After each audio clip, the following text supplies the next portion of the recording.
Pickaxe. Hello and welcome to YOMP.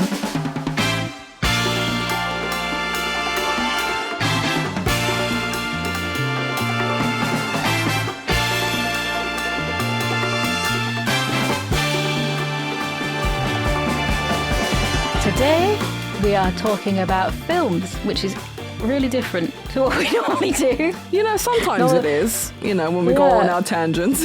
I loved last time's tangents. Gotta be honest, They were great. They were great. My name is Sophie, aka Booth, and my co-host today is my wonderful fragrant G Star Games. Hello. And we picked a movie last week through the blessings of the dice, and it turned out to be Wild at Heart, directed by David Lynch and starring Laura Dern and Nicolas Cage. Yeah, what a film. What a fucking film. First of all, I when I put it on the list, I've always loved this film, but I forgot how long it was, and also forgot how much fucking there is. Oh my god, there was so much fucking in this movie. Like, I like a good sex scene, you know, right? She does. She loves a good sex scene. I It's her do, thing. but there's just so much of it. It was gratuitous. Yeah, it was just too much, you know? It's like, we get it. You guys want to fuck, and you're horny, and you're wild. We get it. We get it. We get it. You want to fuck. You don't have to rub it in our faces, all right? Did you want to fuck Nicolas Cage? No. Was he? No. Okay. No. Just me then. You wanted to? What the hell? No, it's the snakeskin jacket, it's the boots, it's the tucked in t-shirt. Oh. Disregard his face, we don't need that. Leave the rest. He when he had the glasses on, I was like, yeah, it looks alright. Yeah. Laura Dern was fire. Yeah, she was pretty like, amazing. pretty hot. I didn't expect to see so much Laura Dern titty. In You this. should always expect that from Lynch. He goes for the pretty girls and he's like, how can I get them to take their clothes off and kiss me? Sherilyn Fenn was in this. She was the car crash lady. Yeah, I was. Well, And Joe was saying she's so fucking gorgeous. oh, she is hot as hell.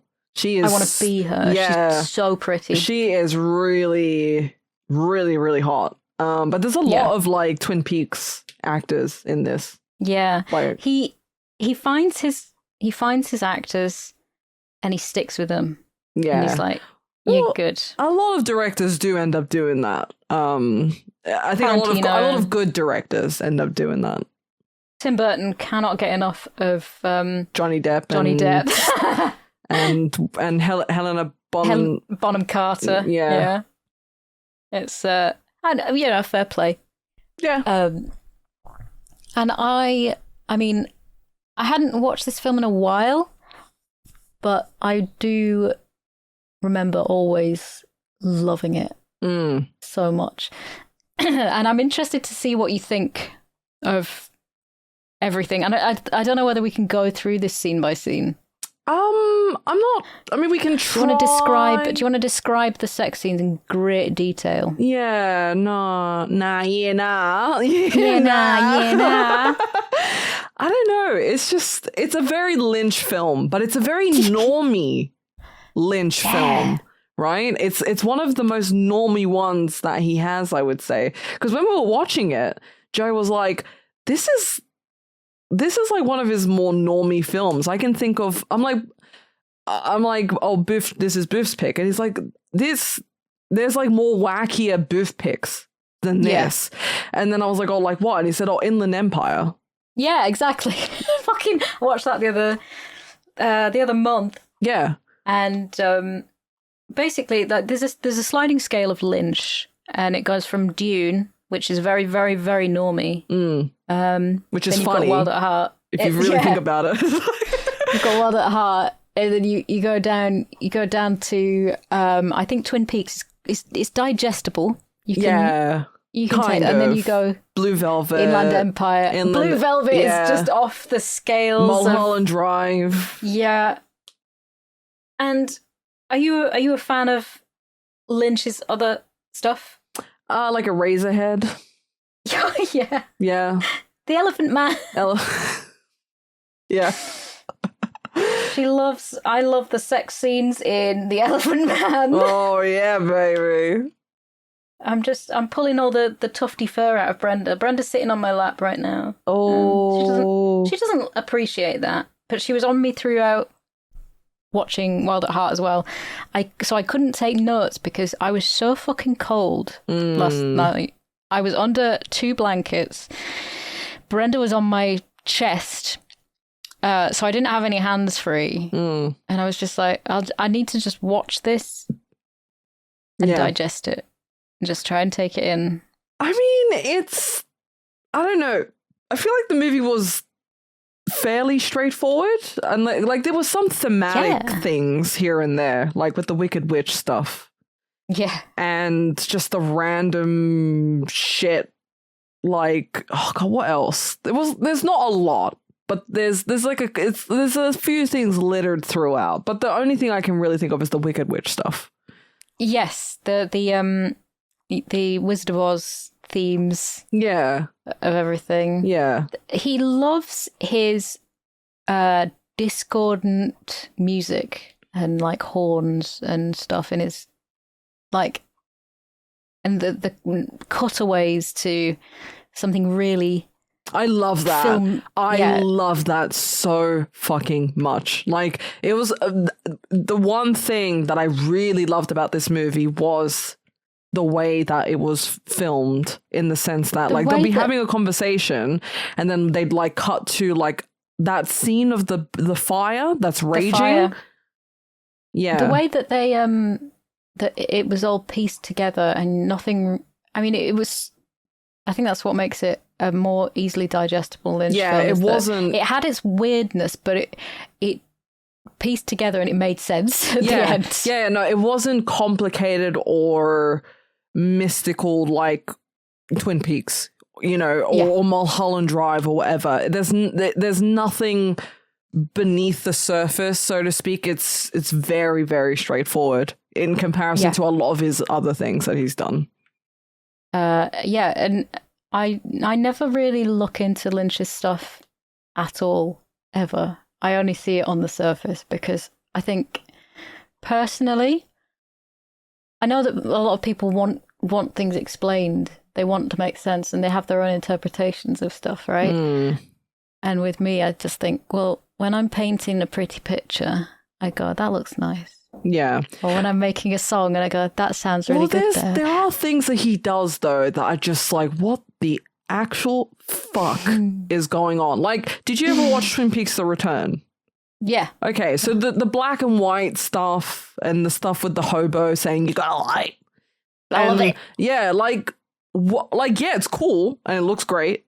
And do you think it means anything? I don't know. That's what I mean. It's like, what the fuck is going on? You know, like, what? Somebody explain to me. But I kind of like that it's just so weird and wacky. And it's like, oh, classic Lynch. You know? Yeah, I think that he's always said like he doesn't want to explain things. Yeah, fair enough. Like, I love it. He passed away this year. Yeah, so it's quite a nice film to watch. To like, it makes me want to watch more of his stuff again, which is really nice. Yeah. And the vague plot line, I love this. Do you enjoy what I call nothing films? Oh, it is a nothing film. And I don't know if I like, because I don't know if I was expecting anything like deeper.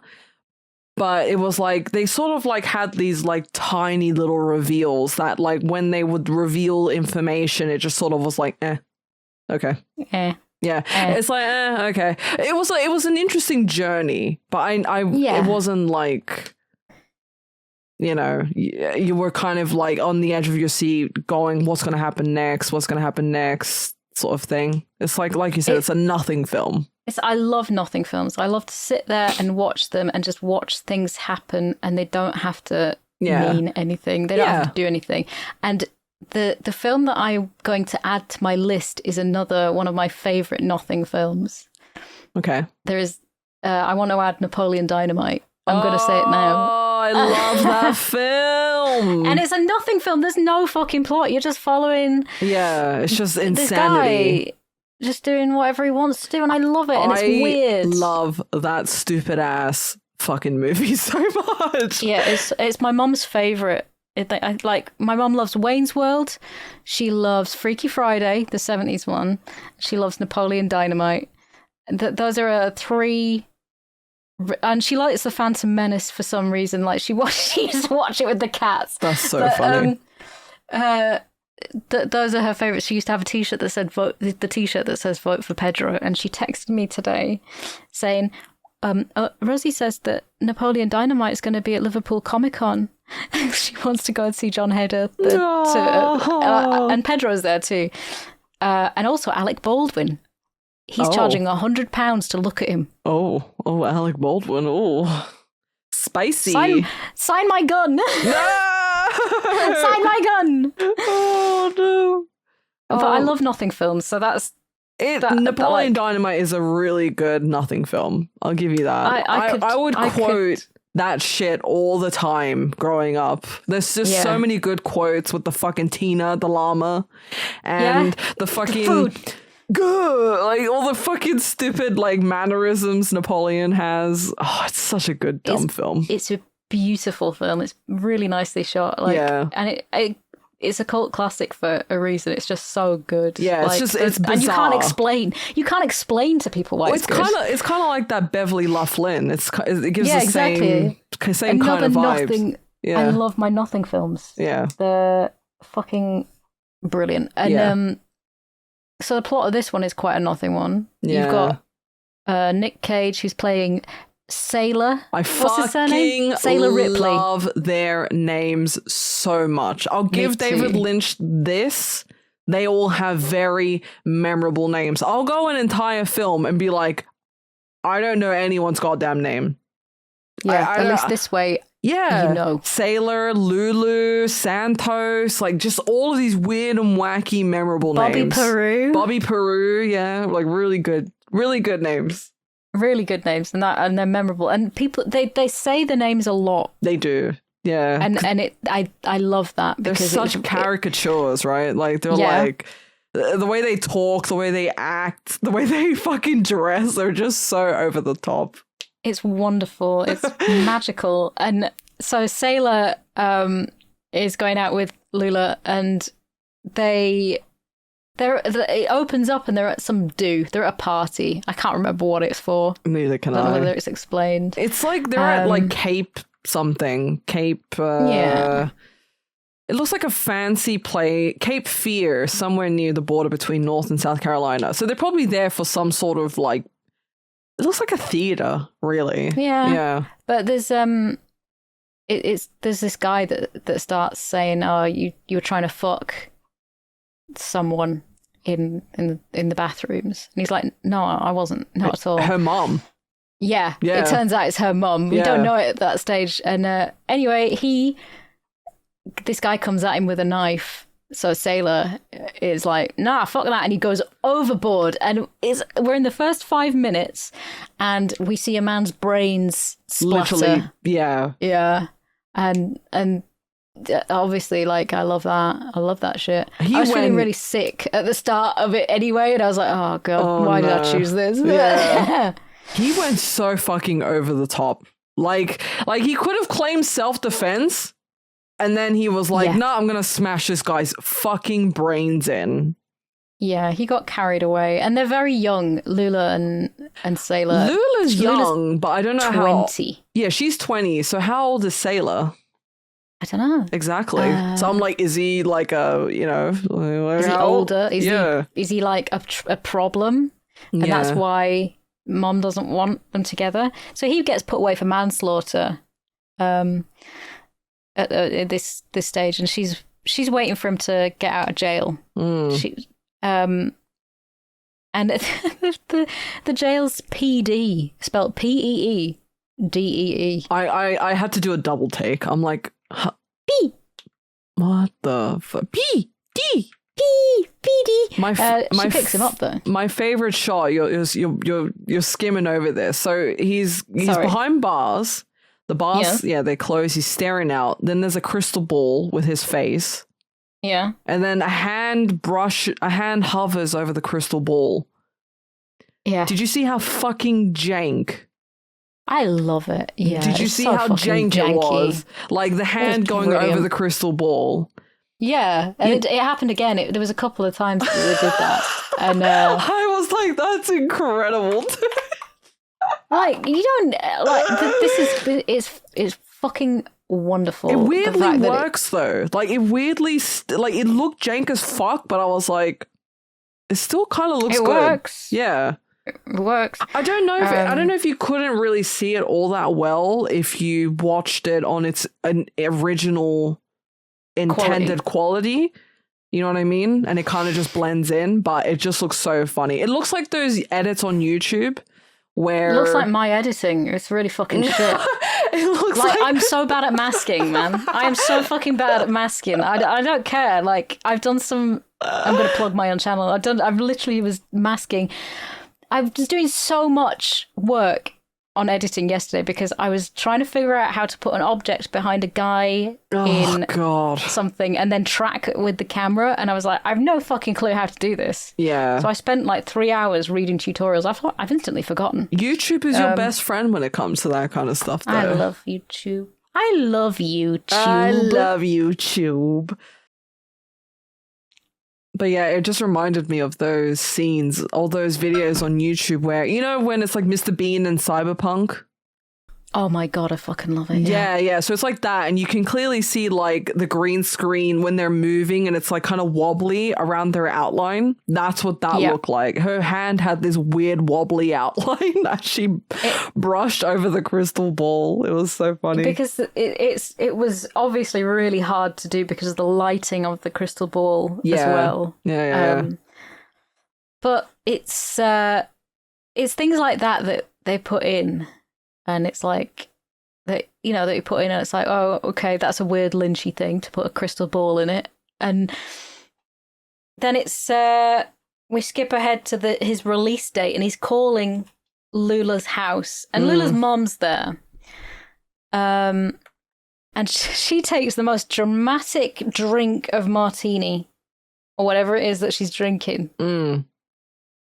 Fucking great. The way that the actors in David Lynch's films, they really ham it up. They overdo it for the camera, and it's so good. It's like really theatrical. Yeah. So for like Broadway or like theater, they say that they need to act so over the top that the person in the back row can see and hear them.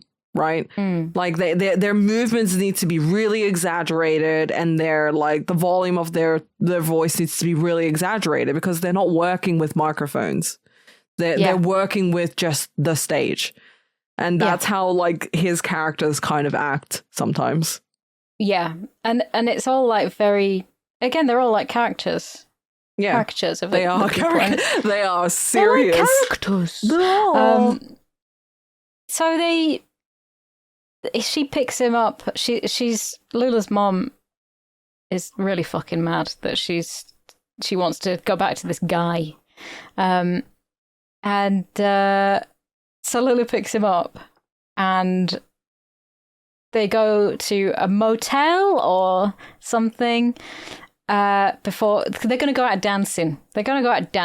Power Mad's playing at the Hurricane. Okay, and. So they go to a hotel and they fuck. They need to fuck, okay? It's been a long time. And I'm just watching Nick Cage balancing a radio on his feet. Yeah, I saw that. I was like, what? Why? What? Yeah, and she's talking about how she was sexually assaulted by her Uncle Pooch. She was like, he's my Uncle Pooch, but he's not really an uncle. And I'm like, oh dear. And he's this horrible old fat bloke. Yeah. And there's a flashback, and she's still Laura Dern. They just like put her hair in curlers and tried to make her look quite young. Yeah. And so we learn like little bits of her backstory about her family life as we go through everything. So they've had a nice time at the motel, but he's got his shoes on a pillow, and that upsets me. Yeah, that's pretty upsetting. Shoes on a pillow, shoes on a bed, shoes in the house. Get off. It's got really cinematic like cutaways though. Like there's never anything that's just a simple cutaway when he's explaining something. It's always like a slow fade into this like slow motion cinematic car crash or fire. Oh yeah, I think my favorite shot has to be, there's actually a couple. There's the fire. Yeah. Which is just, I love the way that's shot. It's literally beautiful, incredible, and I can't explain why I like it so much. I think because the camera shakes and the fire is raging, but it's not shaking in a way that's like unpleasant to the eye. It's really, really, really aesthetically pleasing. And then there's another shot where there's like a lot of close-up shots of cigarettes and lighting up a cigarette, because I think it's like always focusing on this theme of fire. But someone lights a cigarette and the flame from the match ends up transitioning into like the lines on a road. Fucking great. Yeah, I was like, oh my fucking God. Like, he is just so brilliant at these shots, these transitioning shots, and these like really artistic shots. I loved the way it was filmed. There's so many good transitions and artistic shots, and it was a pleasure to the eye. Even if it is a nothing film, it was like, it's such a pleasure to watch his work. I agree. So Lula's really fucking mad that she's gone off with Sailor. Lula's mom. Marietta. Yeah, Marietta, yeah. Marietta's her name. She's really mad, and she, you know, she's apparently got this guy that can sort it out for her called Santos, but she's trying to ask her boyfriend nicely to go and get Lula back. And her boyfriend is Harry Dean Stanton, another Lynch favorite. Yeah. And I love him. He's a fucking great actor. And he's just like this trodden down guy, and he seems really nice, and he'll do anything for her. Yeah. And it's sweet. So he agrees. I feel really bad for this guy. Yeah. Poor guy. So he agrees to just go. Lula's always talking about going to New Orleans, so why not start there? So you know, he sets off on his little journey there as well. As he's like, don't get Santos involved. We don't know who Santos is at the moment. No, it's just a name that they mention, you know. And the mother is such a fucking weirdo. Oh my God. She's very drunk. She's drunk. She's weird. She's fucking bizarre. Even Santos calls her a crazy bitch. Yeah. And that's saying something coming from like, you know. But she's iconic in a weird way. She's a weirdo, but she's like amazing to kind of watch what she does on screen. She's really good, isn't she? Like she's perfect for the role. Yeah. So she was the one that actually came on to Sailor at this party, kicking the whole thing off, right? She came on to him. The story so far, she came on to him. He said no.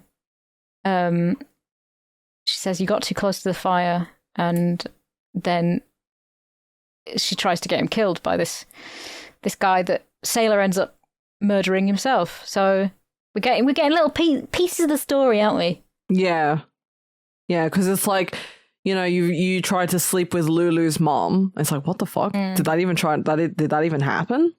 Yeah. And it sort of gives it to you like piece by piece throughout the film. But yeah, she's like, you know too many things about me. Yeah. Well, she starts off by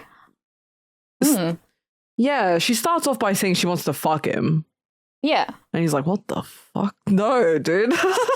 Get out of here. She comes around the corner like a He's into like the men's bathrooms. Yeah. Yeah, he's like taking a piss and she comes around the corner and he's like, okay, haha, okay. Lol. And he's like, would you like to fuck Lula's mom? And he's like, no, not really.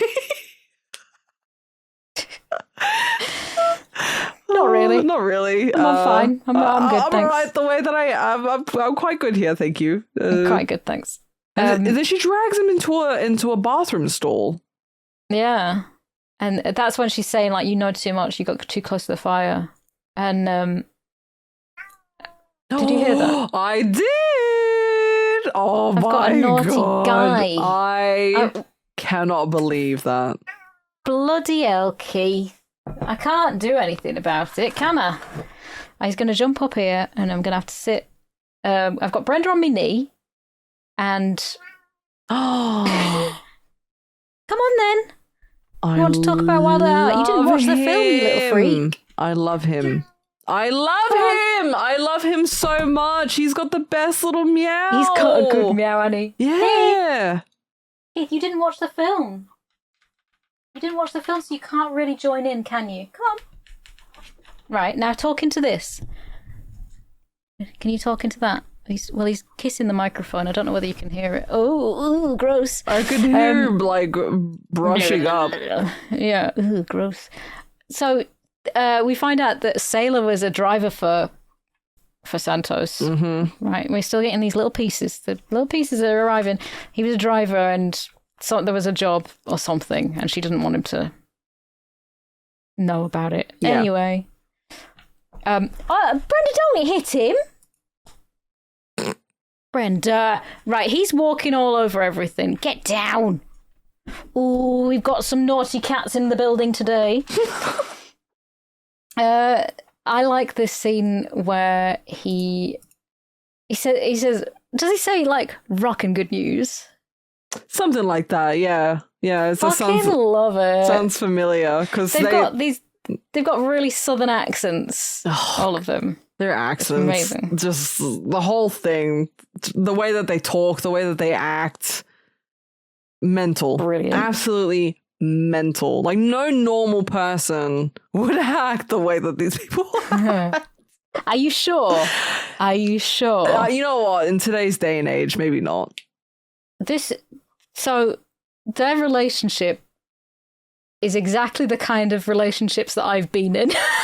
Oh, no. Except without the murder. But, like, when you find somebody you can just be absolutely batshit mental with. Yeah, but they're, like, super quirky and super, Are like... you saying I'm not? Are you saying I'm not quirky? You're very quirky, but they're mental. Like, I don't even know how to explain it. The way that they talk is just like, do people actually talk like this? Maybe some people in some parts of America... Yeah, they do. I think they do. I was saying to a friend, like, this is exactly what I picture America as being, and I'm not wrong, okay? No, she's definitely not wrong. The fat chicks, the Bobby Peru, like, all of this shit. My God, the those scummy chicks, motel rooms. The chicks in the fucking trailer park. Yeah. Oh, my Lord. Like, sitting around drinking... and smoking, just weirdos. Yeah. The long drives through the desert. Everyone wears cowboy boots in my imagination. I mean, in those parts of America, probably. Yeah. I love it. These people are great. So they break parole. They want to go out dancing. And he's like, let's just go. Let's go somewhere. Let's just leave. And that's when he says something like "rockin' good news." Rockin' good news. They go out to the club Hurricane. It's like, you think that they're going dancing, like swing dancing, whatever. She's on the bed, right? She's painting her fucking nails, and then he's like, "Oh, I've only got wait for them to dry." He's punching the air. And he's like, we got some dancing to do. She's on the bed, stretching her arms. And then she starts, like, running on the bed and going crazy. And then it transitions to the club and they're, like, dancing like maniacs. And it's so fucking good because everybody in the club is dancing like maniacs. Yeah. And he's fucking moshing.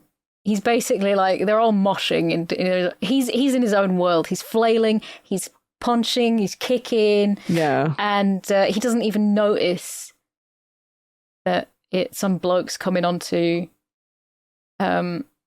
his girl Yeah. at that stage. And the whole thing stops. It's so wonderful that, like, it's so theatrical that everything stops so that this guy can have this discuss moment. this. Yeah, have this moment with this guy. Yeah, he puts his hand up to the band and he's just and then everything stops. They stop playing and everyone just starts staring at this situation. It's like, what? Okay. Yeah. Like in a normal setting that would not happen. They just like fucking mosh it out, and start punching.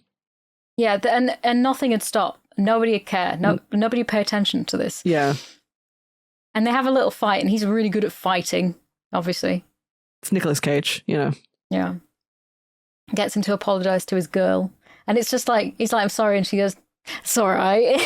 like it was nothing. Yeah, she's like, it's all right. And then you just came on to the wrong girl. And then he gets the mic and starts singing to her. Ugh.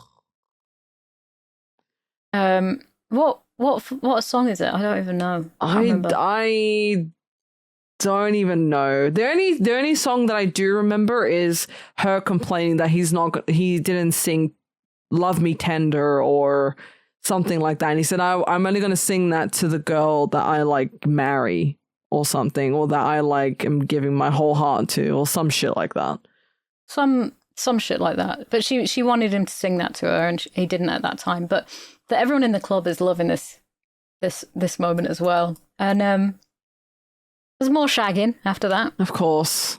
What gets anyone hot and heavy than watching your boyfriend stomp the shit out of someone and then singing a song at a rock concert?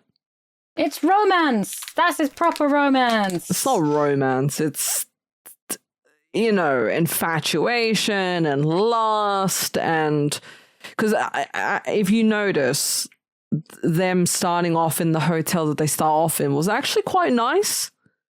And it was, pretty okay. It wasn't like a dodgy, seedy looking hotel. But as the film goes on, the more hotels that they go to, it starts getting like seedier and grosser. Like the last hotel, the whole situation just goes to hell. And I think it's very indicative of their sort of, I don't know, their relationship or their time together. This whole this driving journey that they're on to get away from her mom. Yeah, and I like that she was like, when did you start smoking? He's like, 4. Classic. This film makes me laugh a lot.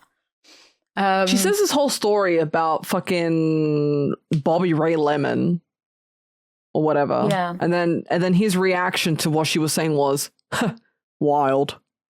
Yeah, wild. Yeah, I was like, what? Wild. What do you mean, dude? And then there's some more shagging. Oh, there's so much of it, dude. There's a lot of sex, and that's fine. Marietta he's not found her yet, but it's basically like they're just going on this little journey through America, and I love it. Oh, it's so good. You see some fucking wicked witch at some point on a broomstick.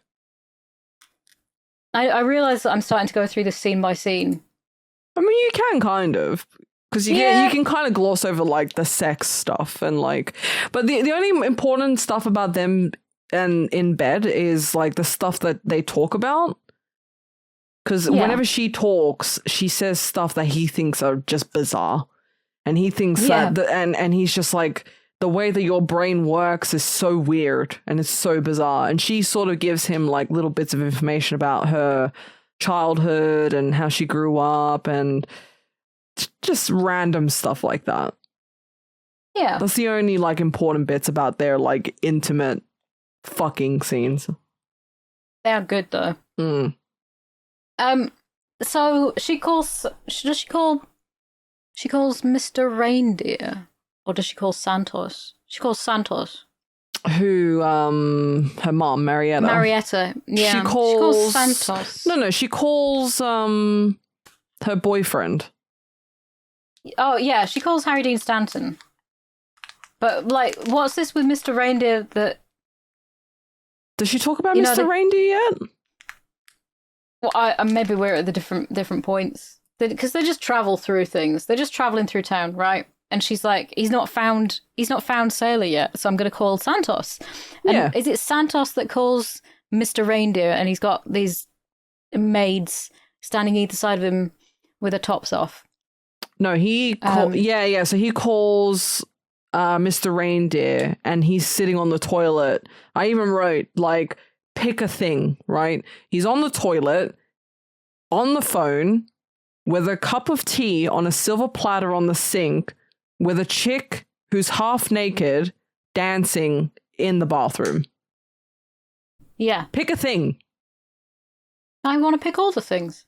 Like, what in the actual fuck, my guy? But he clearly is just weird and, you know, just does whatever the fuck. It's just a weirdo. Yeah. But yeah, he has a conversation with Santos, and then they're in the car, they're on the road, they're driving, transitions to Marietta's boyfriend, and then there's a scene where 2 coins and an envelope get pushed through like a letter hole. And then Letter hole. What would it be called? The letterbox. Well, it's not a box. It goes through a hole and then it ends up on the floor. Yes. Is this still considered a letterbox if there's no box? It's a box shape, isn't it? Well, no, it's a letter. What's a letterbox hole in a door called? A letter plate. What? A letter hole is called a letterbox or a letter plate. Told you. There's another word for it, and she's like, told you. I've never heard it called a letter hole. Never. Well, there's no box. Where's the box? Well, we haven't had boxes in such a long time. I kind of miss boxes, I'm going to be honest. I've never had a house with a letterbox. Yeah, I think like a box. I've always had the letter box. I think in the door. In the UK, letter boxes aren't a thing. Like the ones out in the front of a house, they're always in a door. Yeah. Yeah. Okay. So in Australia and America and I don't know where else, we have letter boxes, like an actual box. Yeah, mailboxes. Yeah, mailbox. Yeah. So like you put a key in, open it. Yeah. Bada bing, bada boom. Bada bing, I kind of miss those in a way. I feel like, yeah, I don't know. It's making me feel really weird and nostalgic because I'm thinking about my old house. Yeah. And the letterbox we had, and I remember like having to use a key to get into it. Now it's like they just put it through the slip, you know, the letter plate, the in letter a door, hole. in a door, and I kind of miss the action of like, you know, in apartment buildings there's a letter box. Yeah, you got you got your little. Oh, I kind of miss that. I don't know kicked why. my monitor. How? I kicked my monitor and it's How? Whoops. Where are your feet? Listen, they're all over the place right now. I've been sitting down for a very long time, so I put my legs up on the desk. Fair enough. And I've got 3 monitors. One of them is very, very precariously placed. You've got 3? I always thought you had 2. No, I've got 3. Oh my! And one of them is a Samsung one, and the mount is not for Samsung monitors. It's sort of balanced there. It's wobbly. I kicked it, and it's gone off, and I can't get it back on. You bastard! What's happened? You bastard! Woman shouts at cloud. Bastard. Oh my god! Woman shouts at technology. I think I'm allowed to have a little shout at a little bit of technology. No, you're totally entitled to. Why has it gone off and why won't it come back on? Oh my god. Hey, this is great. If I've kicked it and broken it, I can get a new one. I've been waiting for that.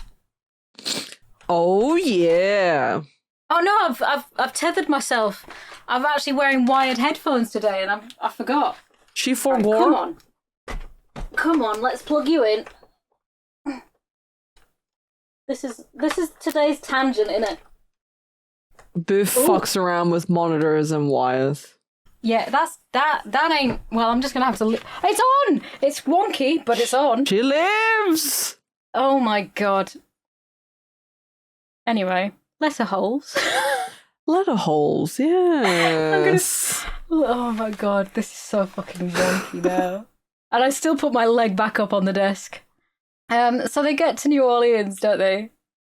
Sailor and Lula. Yes, they do. Yes. After the silver dollar thing, so that like Mr. Reindeer is going to take care of things with Santos, and Santos basically he will kill Sailor, but he also wants to do in the boyfriend of Marietta, right? Yes. He says, "Please let me." I'm going to skip through little bits of it. I can't do scene by scene. I'm just going to kind of cram it all together. Do whatever you feel comfortable doing. My favorite bit is when he gets on when Reindeer gets on the phone with a lady who's wearing like a. She's got an orthopedic shoe. Yeah. Because one leg is supposedly shorter than the other, but you can see that her hip is pressed up from the shoe. Yeah. As well. Yeah. So I knew a girl at school who had to wear one of those because her leg was being lengthened.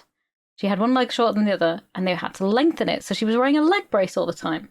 And she was a mosher. She was a grebo like me. And so luckily she could hide the leg brace underneath the massive trousers. Aww. She was really nice, and I hope she's doing well. She was very, very shy, and I almost took it for rudeness, but she was, I think she was just shy. Yeah, introvert / shy. Yep. And you take their like quietness or reservedness as like, oh, what's the problem? Is there something wrong? Yeah. Is there something wrong with me? Anyway, her legs aren't. One of her legs is not shorter than the other. That's why her hip is sort of like on a weird angle. But she also has a cane. She does. She's so weird she never really says anything. She is fucking bizarre. Also, Laura Palmer's mom. Is that her? I'm pretty sure that's her, yeah. Wow. Yeah. I was like, oh, fucking hey, that's Laura Palmer's mom! Her mom! That's really good. And they go to New Orleans and they're in a bar and there's that guy that sort of quacks. Got a really high-pitched voice. He's quacking. No fucking reason. I can't even remember doesn't what. Matter. It's not even relevant to the story. He's just quacking. He's like, yeah, I'm having a great time. He's going, yeah. I just remember looking at Joe and I was like, what the fuck? Why is he quacking? Joe was leaning forwards and his fingers were on his chin and he was nodding in understanding. Yeah, it's He's quiet. like, I get it. Yeah, it's quiet. He likes David Lynch films. He likes David Lynch. We should definitely get him on the podcast. When we do another Lynch film or something, we'll get Joe. We'll get him in. Yeah. And it'll just be fucking three of us trying to decipher what the fuck is going on. In New Orleans, they are talking. He's telling her about how he's fucking another girl, I think, and it gets her turned on. Oh, yeah? God, that scene. He's like, I put my hand between her legs. And she's like, God, that gets me hot, baby. Yeah. There's like a chick walking up the stairs, putting his hand in between her legs. And yeah, it's really sexual, like really fucking sexual. And then she's like, all right, go, let's do me. And he's like, go easy on me. We've got a lot of driving to do. Oh, yeah. He's like, this has gotten me so fucking turned on. Take me back to the hotel. And he's like, we've got a lot of driving to do tomorrow. Oh, yeah, this is the scene where he lights... Oh, I love this. It's good, isn't it? Yeah, where he lights the cigarette from the Zippo and the line...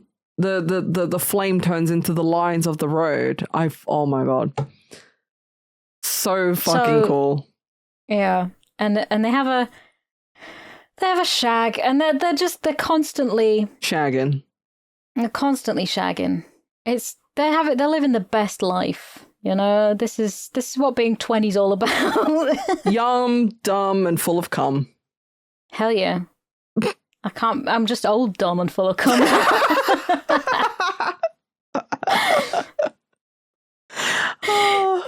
We're just not young anymore.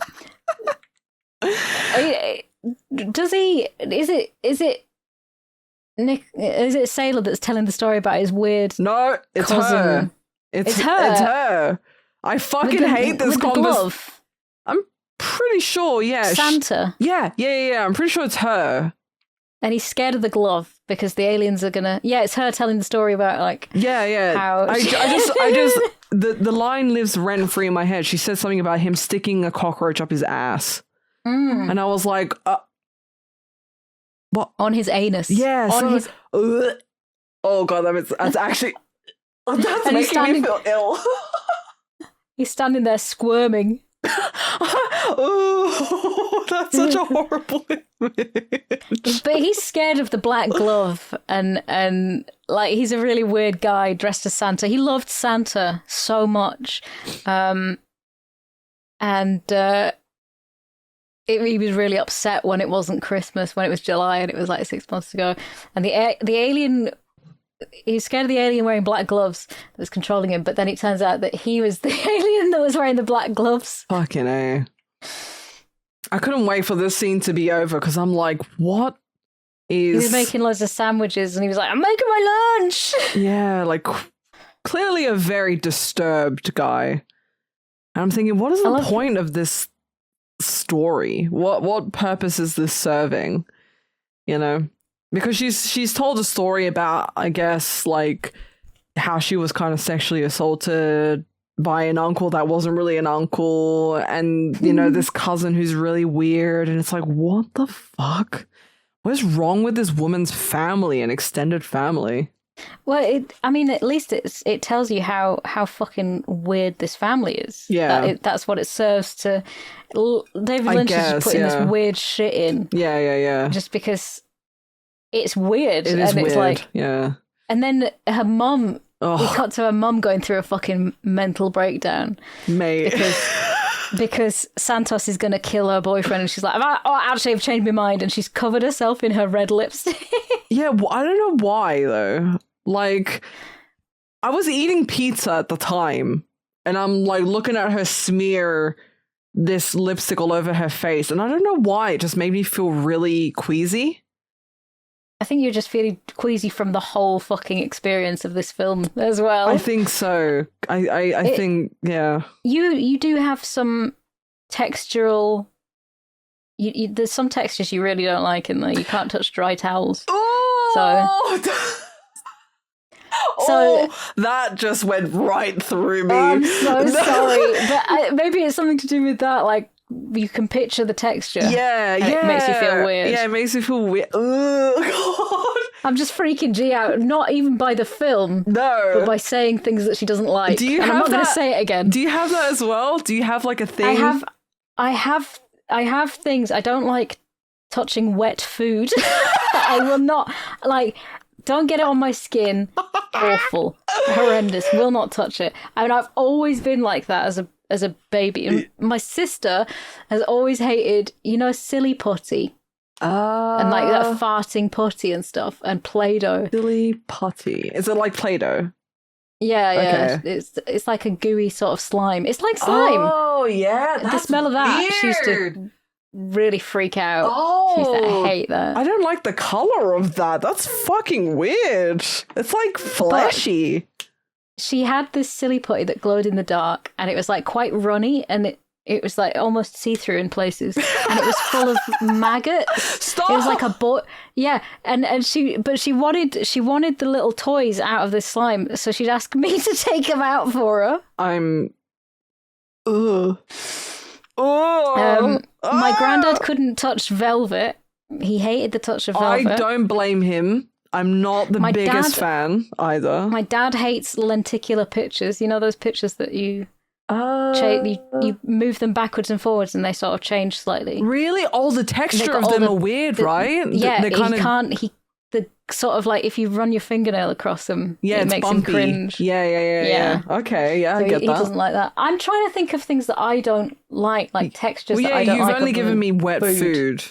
Yeah, I mean, I've got my weird food aversions. I'm just like, nope, I'm just going to eat biscuits. Fair, yeah, fair. Just going to eat fucking biscuits. But Yeah. like, otherwise, I'm pretty chill. Yeah. Corduroy can be a bit weird at times as well, I think. I'm fine with that. That's a cross between lenticular pictures and velvet. Yeah, right? Fucking A. Corduroy is the velvet lenticular picture. Brilliant. I'm trying to think of other things that, I don't know. Like, I'm fairly good with the. I enjoy with textures. Like, you know, yeah. I enjoy putting my hand into like. I was packing away some soft toys, and they were like the Squishmallow type toy. Oh, those are nice. I was squishing them into a bag, and it was almost like vacuuming my fingers into it. And I was like, wow, that feels cool. Wow. But yeah, I forgot where we were going. Well, so she's smeared, lippy, lipstick all over her face. She's on the floor. She starts puking.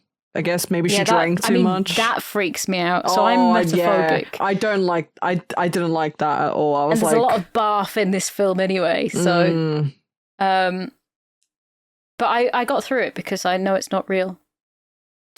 Yeah, I'm brave. Yeah, it's not real, just like, with blood and stuff like that, but it's still... I'm a brave girl. There used to be a point where I was, like, really okay with, like if somebody, was barfing or if it was something gross, I wouldn't really have any reaction. I'd be pretty okay with it. And then, I don't know what happened. I had something really, like when my mom passed, I think grief did something to my... It's rewired you. It has. I think it really has, because I never used to be... Grief changes you, man. It does. Like, it's rewired a bunch of stuff. You're never going to be the same person again, and that's not necessarily a bad thing. No. Now I get, like, if I'm having an argument with someone, like... I get worked up, and like if I've had like a falling out, like I get queasy, and it's just rewired a whole bunch of stuff in my body that I like never used to be like. And now when it's made it physical. Yeah, emotions have become very physical. It has. It really has. And I never used to be like this, and now I get I have physical reactions to stuff. It's interesting. It is. It really is.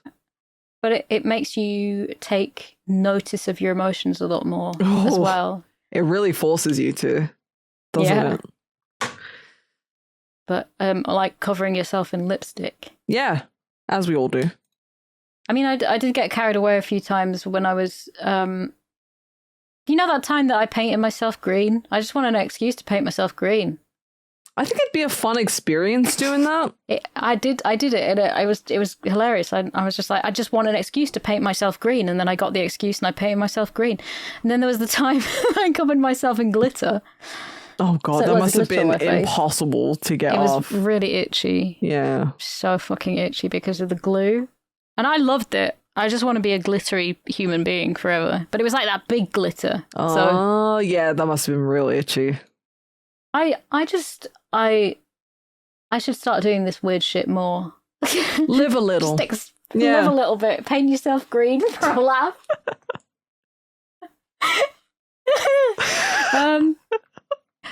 She's upset. She phones her boyfriend and she's like, I'm coming to see you in New Orleans. We'll go get Lula. We'll come get Lula with you. And he's like, no, you don't need to. And she's really upset because she's put a hit out on him. She's like allowing Santos to kill him. And so she's worked up about that, and then they have a little cry in the restaurant, and it's really touching, isn't it? That's skipping ahead a little bit. Oh yeah. So they're driving. Lulu's listening to the radio, and it's just one horrendous thing after the other. It's all like there's a body found. Yeah. There's murders. They're eating each other. Yeah. And she's like, say we'll get some music on, and then they hop out of the car and have a fucking dance. Yeah, he starts punching the air again, high kicking, acting like fucking weirdos. So I've done this. So I was driving through Essex with my ex, and we were listening to music, and we just stopped in the middle of the road, and I had a fucking dance. What the fuck? And I lost my shoe, and we had to go back the next day and find it. How did you lose your shoe? Did you have it like out the window? I just took it. No, I just took my oh shoes my off. god, I remember this story. Again, it's happened again. It's happened again. It's happened again. Oh, as soon as you said you've lost your shoe. I lost my shoe. I've heard this before. Oh my god. Like deja vu. I've only got so many stories, man. No. I remember you told this story years ago, and I remember thinking, what the fuck? What the fuck is this bitch doing? She fucking mad. Oh god. It was great. I went and laid in a field and looked at the stars and had a dance, lost my shoe, had to go back the next day, and it wasn't nearly as magical. Oh. Because I lived in London at the time, so I had to go. He had to pick me up. He lived in London too. It was like really far out of the way near Chelmsford. It's fucking ridiculous. So then they're having dinner, Marietta and Thingy, and it's really emotional. Like, they're both having a cry, and I'm like, God, he's such a sweet man. He is, and she doesn't deserve him. Absolutely. And she hasn't told him. She thinks that he's going to be safe. Yeah. The thing is, they're in different rooms. They're staying in different rooms. Well, because he checked in first, and then... Well, surely she could just come and... I mean, realistically, yeah. I don't know why they had separate rooms, but... For the murder. I guess, yeah, for the kidnapping of him. Yes, so he gets jumped when he's going into his hotel room after a lovely dinner. He's really happy to see her, puts his cigarette out, is jumped. Poor guy. Poor guy. And then we get to the scene, which is the scene that I remembered the most from when I watched it years and years ago. Because I there's only a few bits that you remember about films, right? Yeah, usually. Yeah. There's a couple scenes that stick out. Yeah. Yeah, and there's this car crash. They see clothes all over the road, and I'm thinking, it's like it's really uneasy because it's dark, and there's just clothes all over the road, and you see these headlights, and there's an upside down car, and there's a guy on the floor in front of it. He's completely dead. There's a guy that's fallen out the side of the window. It's a really well put together scene, that, because the car's upside down. The lights are sort of flashing on and off. And the bodies are placed in like a Renaissance painting or something. They're so artistically posed. And then you see Sherilyn Fenn walking around in these fantastic tight jeans. Oh, those jeans are so wonderful. I love those jeans. They are. Those jeans are beautiful. They are. They're really gorgeous. Her whole outfit is just... I love her. Her hair's perfect. She's so pretty. She's really worried about her bobby pin. She's lost her purse. She can't find her wallet. Her mom's going to kill her. She doesn't realise that she's got a massive head injury. She's bleeding all over the place. And... They want to help her, but he doesn't want to alert the police that he's left. Broken his parole because he's on parole. Forgot about that. Yeah. So they're trying to get her around, but she's not cooperative, because you wouldn't be. She's in shock and got a head injury, and she doesn't know what the fuck she's on about. She's talking nonsense. Yeah. I didn't really get this scene though. I feel like it's just like there has to be a reason for this scene, like why put it in otherwise? Well, I have theories. All I can have is theories. Well, please. It's basically like their life is getting worse from this sort of point, Yeah. Their life is turning into a bit of a car crash. Gotcha. And they see a couple of car crashes on the way. There's a big theme of car crashes. Her Uncle Pooch died in a car crash. There was this car crash. There was the car crash near the end. There was a couple of car crashes near the end as well, actually. Okay, all right. There you go. And they're trying to help her, and she's so confused about everything. And it's like, life just isn't fucking fair. They weren't doing it. They were just driving. They were just going nowhere, and then they just die on the side of the road. And I think we hear about who they are in is it like a news story? Oh, or yeah? something. Oh, yeah. I think so. you're right. On the radio, maybe, or Yeah. something like that. But it's just like these kids. Laura Dern she's 20. You know, they're so fucking young, and they're experienced. She's like, she died right in front of us, and it's just like, it's horrible. Yeah, she's experiencing a lot of like. I mean, she, you know, her childhood, her mom. She pictures her mom as the Wicked Witch. Yeah, and she doesn't quite know why. There's all these references to the Wizard of Oz all the way through it. And it's like, it's not even subtle, is it? It's just like, it's really just like in your face. Yeah. And the fact that they just have to leave them there. They just have to go. And it's like, shit. Yeah. So they just have to carry on. And that, I mean, that's a theory. And obviously in David Lynch's films, things can just happen and they don't have to. I mean, I just don't know anything. why it would be there otherwise, because it is a long film and there is a lot of things that happen that didn't necessarily need to be in the film. So I feel like he's put them in there for whatever reason. You know, like when they were at the gas station and then there's the guy, he's just sort of clicking his fingers, bobbing along, jamming along, and she's in the car jamming along to something. It's like, why, you know? But I feel like there is a reason, a Lynch reason, you know? There's a Lynch reason. And it doesn't, you know, it might mean something to him, but he will leave it open to interpretation. And otherwise it's just like, it's just an artistic scene. Yeah. It's just weird. And I like it, but that's the scene that I remember out of this film. Yeah. Which is like, it has no bearing on the story whatsoever.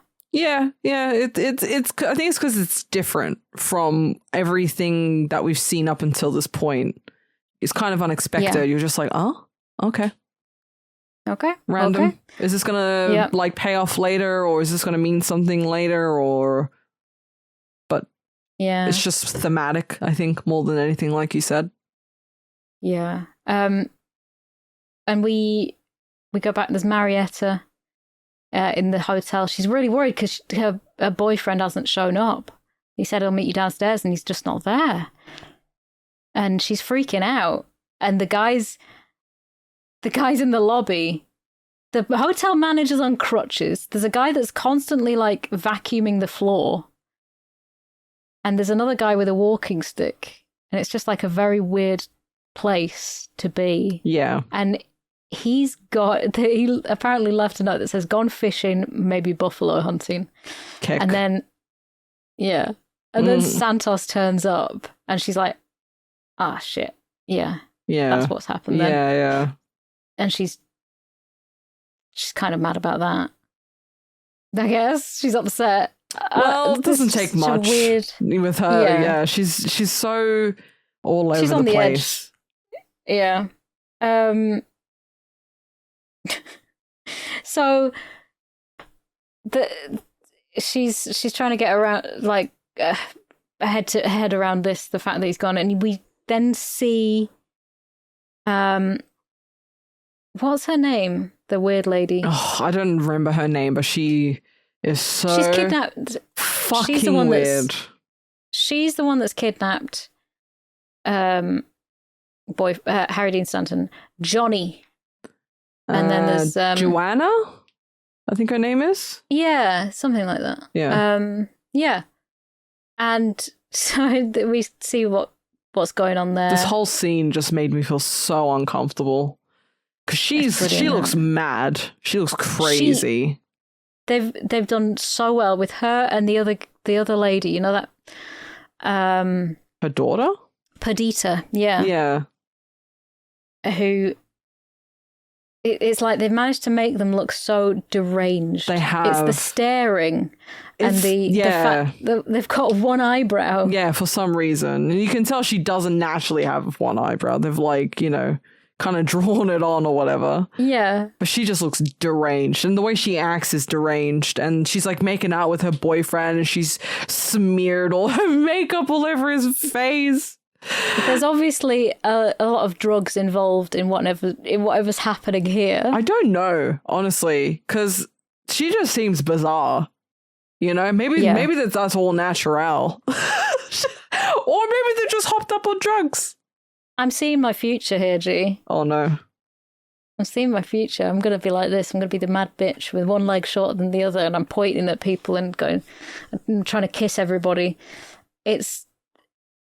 So then they kill him. They shoot him in the head. And obviously Santos knows, he's like, got to shoot from the back of the head, straight through to the bridge of the nose. Irreparable brain damage that way. Yeah.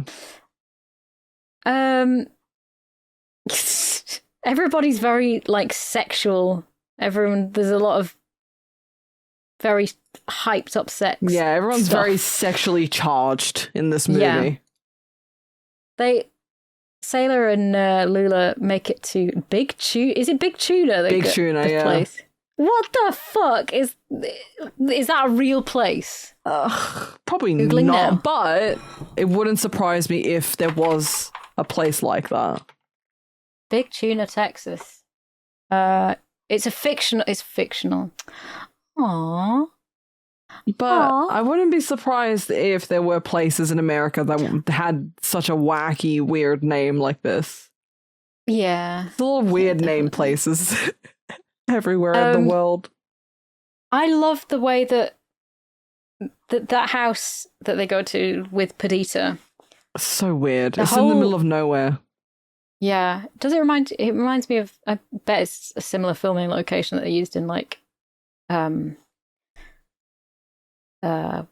Breaking Bad. Yeah. As a Brit, I only have a small selection. Hello, Keith. I only have a small selection of references to places. I'm like, that's like the place from Breaking Bad because it is dry and hot. Dry, hot, and has the yellow filter. Yes, the yellow filter, lovely. Perdita and Sailor know each other from doing jobs together before, I guess. And they've made a promise that, like, if they'd let him know if there was any contract out on him. And it turns out that Perdita, was there. We completely skipped over the fact that Lula's dad died by setting himself on fire. Well, that's the story. And that's the story that she was told. He covered himself in kerosene and lit a match. Turns out Santos did that, and she was there. Yeah. And he's running the house on fire. She's screaming at the walls for some reason, at the curtains. And that's why Lula doesn't like certain laughs, because it's like the laugh her mother was doing while her dad was burning. Yeah. I don't think we've learned. Is this? I don't know when we learn why Sailor is involved in all of this. I love Perdita's voice. She's that lady's voice. I don't know what her. I like her look as well. She's really interesting. Isabella Rossellini.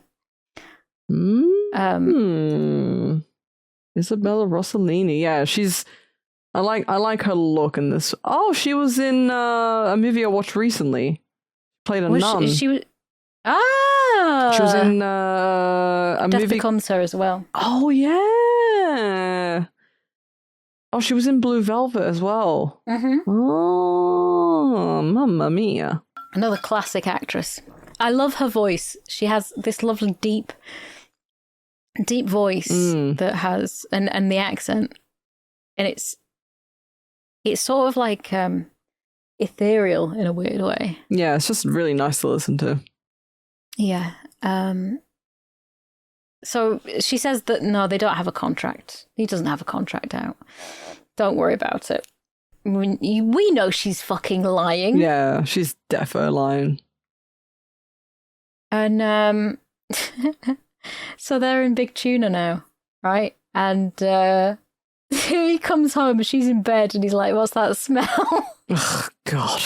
And she really like laid back and says, "I barfed. I couldn't make it to the couldn't make it to the bathroom. It was the wrong door anyway.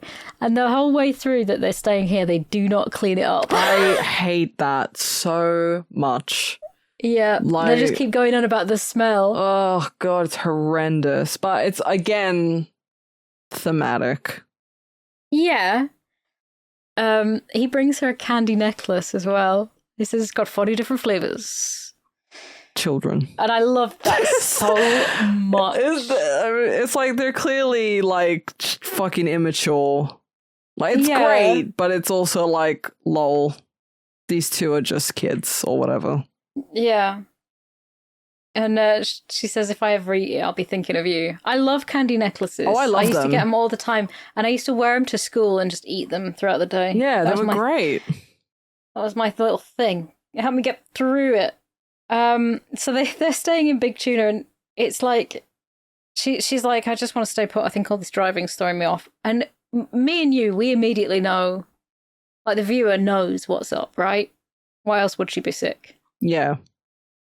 Yeah. Pregnante. Gregnante.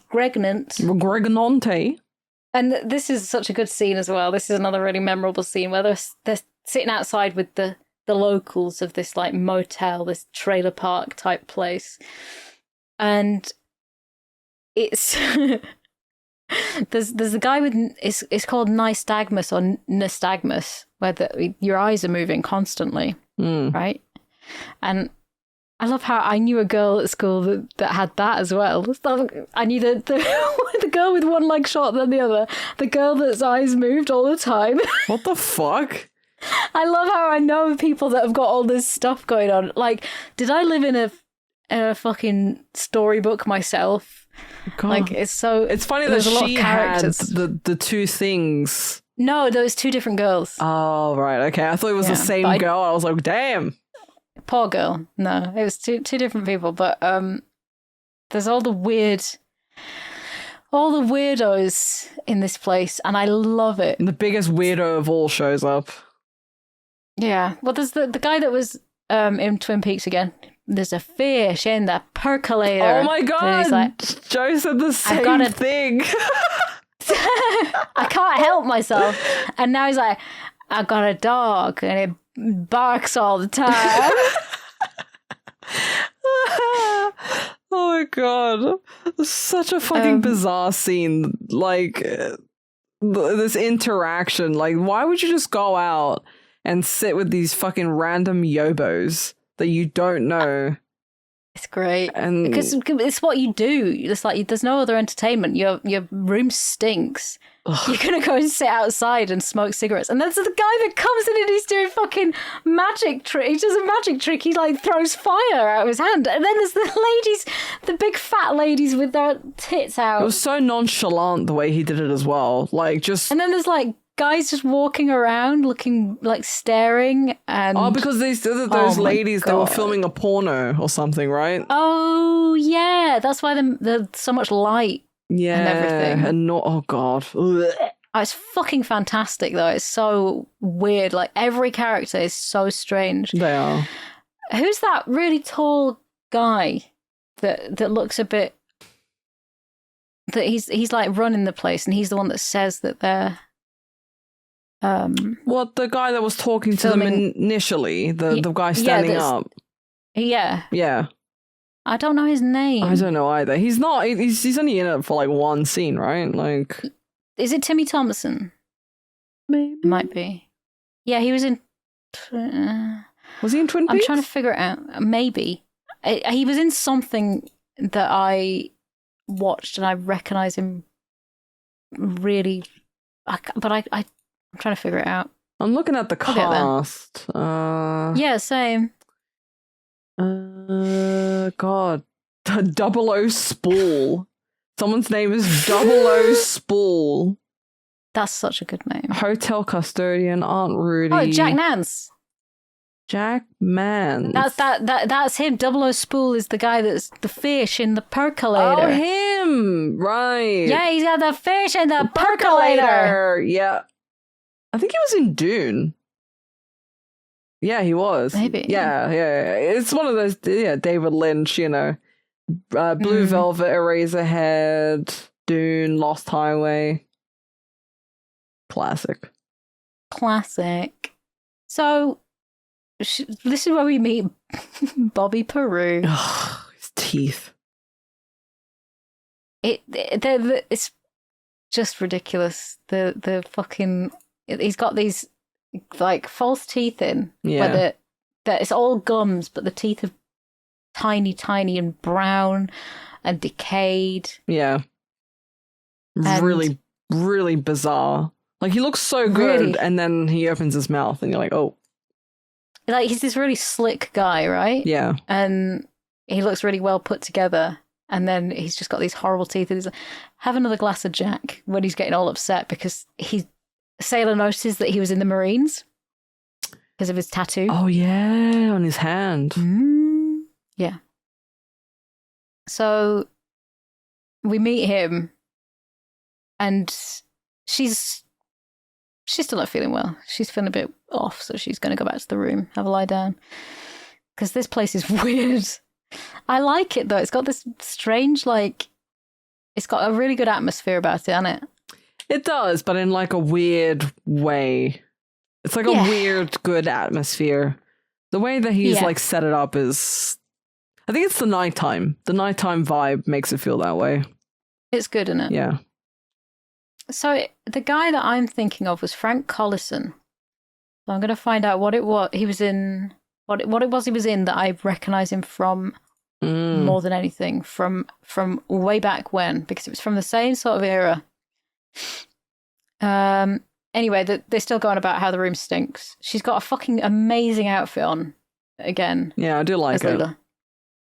She's lovely. Doesn't wear a lot in this film. No, it's fine. So I'm trying to figure out where we are now. They're in the hotel room, and she's like, "Oh, I've got to say something, but I can't say it out loud." Oh yeah,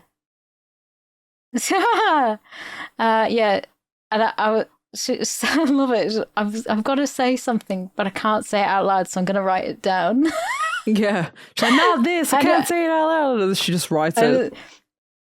She hands him a piece of paper, and it says anti-disestablishmentarianism. The fuck? She had to write it down because she can't say it out loud. She doesn't get my joke. She's not getting the joke. I'm not getting the joke. Explain it. The fact that she can't say it out loud because it's a really difficult word to say. Really, she wrote down she's pregnant, right? Yeah. I'm making a joke that she's like, I can't say it. But I can't say I'm going to write it down. But you said something. You said interdiscipline.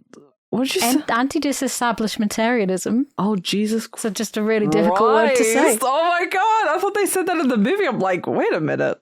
It is something he would say, though. Anti-disestablishmentarianism. Oh, my God.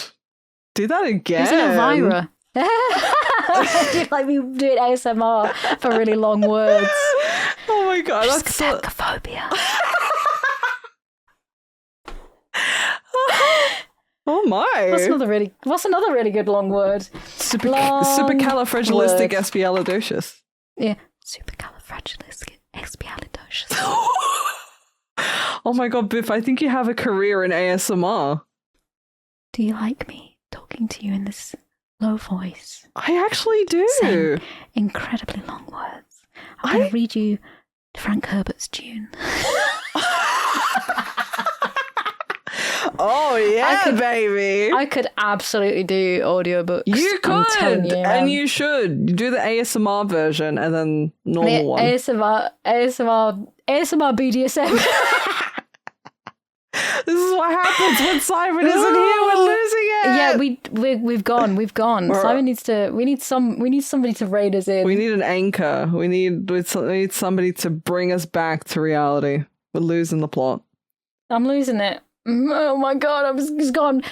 Because the next scene that she's talking about it, and she's getting an abortion. Oh yeah, but like they showed her she has like a flash of the sexual assault as well. Yeah, so she obviously got pregnant from Uncle Pooch and had to have an abortion when she was younger. Oh. I didn't clock onto that. So that's why she's upset, and that's why she's like, I don't think I can have this baby. Yeah. Because she's scared of these things. Because she's got loads of fucking trauma from it. Understandably, honestly. Yeah. Sure. Yeah. Sure. But she's like, it's nothing against you, but I love how when he reads that note saying I'm pregnant, he lights up 2 cigarettes. I think it was for her, right? Like one of them was for her. No, he's smoking both of them.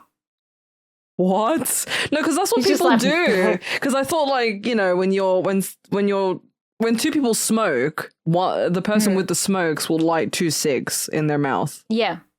Yeah. So he's just like, these are best for me. He's just having both of them. He's like that. Have you seen that? There's that Russian TikToker man he's got a cup of coffee and he's just coughing and he's got a handful of cigarettes that he's smoking. I know exactly what you mean.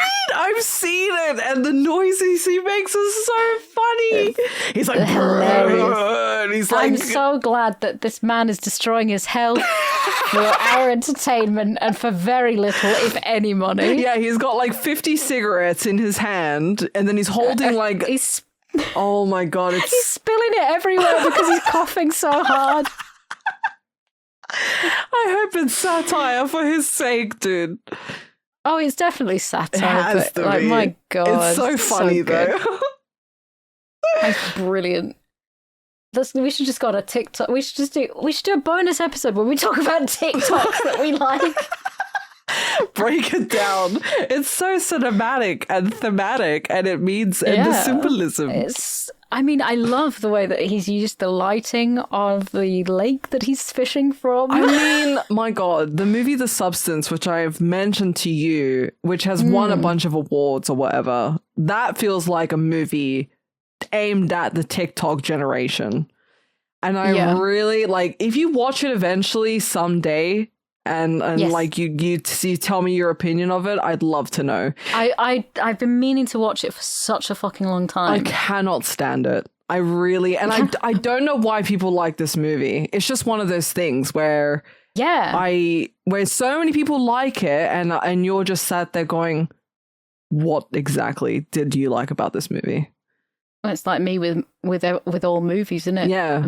I'm there loving this film where there's a car crash and everything's on fire, and I love Neil Breen films. Yeah. And then there's this fucking blockbuster. They're gonna like, I don't get it, that's man. So beloved, and you're just like, oh, what the fuck? I don't get it. I don't fucking get it. If you eventually watch this movie, please tell me what you think, because I will give you my honest opinion. Please do. I don't sugarcoat shit for G. There's some. Like, usually I'm okay with movies, and I'm just like, even if I don't like it, I just go, okay, it's whatever. I didn't like it. It's whatever. Yeah. But there's some movies that really offend me.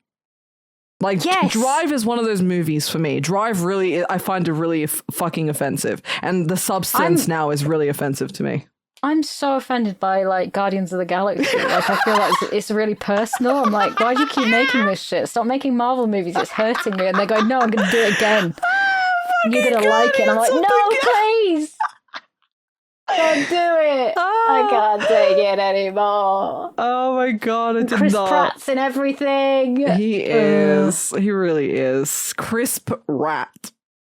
I mean, that would be better. I'm so glad his parents thought his surname's Pratt, right? I'm gonna give him a name that makes it sound like It's Crisp Rat. Delicious crisp rat. I don't know. It's like I wanted to like The Substance, and people were going on about it, and it's just like I like Demi Moore in it. I think she did a really good job, but the concept and the way it was filmed felt like it was filmed for TikTok Zoomers, and there was a lot of Stanley Kubrick bootlicking in it as well. And I don't know. Yeah, when you eventually watch it, oh my god, let me know. Because I feel like I'm mad for being one of the only people that, like, doesn't like it. You are absolutely insane. You're fucking insane. I can't believe you don't get it, G. Oh, I got it. It just it treated the viewer like an idiot. Like, there was no, like, subtle, no subtlety. There's no subtlety. It's just there. Everything's explained like explicitly. Yeah, there's like because this big text that appears on the screen a lot. oh my And the God, that's fucking brilliant. Yeah, and the director thinks they're being like artsy fartsy with it, but it just gets irritating. Yeah, I know what you mean. Yeah. Oh, I can't wait for you to watch it. Honestly, I'll watch it this week, and I'll bring my report. Oh, and it's I'll also have it on a your desk. Yeah, like just to warn you, it's also a fucking slog and a half. Well, I'll tell you what I'll do. I'll put some laundry on, and I'll do some vacuuming at the same time. I bet so much money that you will fucking disassociate watching this movie. Like, you will get... I'm disassociating listening about it. Yeah, man. it's not... Like, it's just one of those movies where you go, fucking hell, what do people like about it? I'm sure the listeners are going to be like, oh, she's crazy. Like, what the fuck are you talking about? This movie's great. But I just can't don't believe see you it. have a different opinion, though, G. I know, I'm such an asshole. You should have the same opinion as our viewers. Listeners. I'm just an asshole. I'm a hater. I'm a natural born hater. No, it's just one of those... That's why we sent her to Australia in the first fucking place. We can't...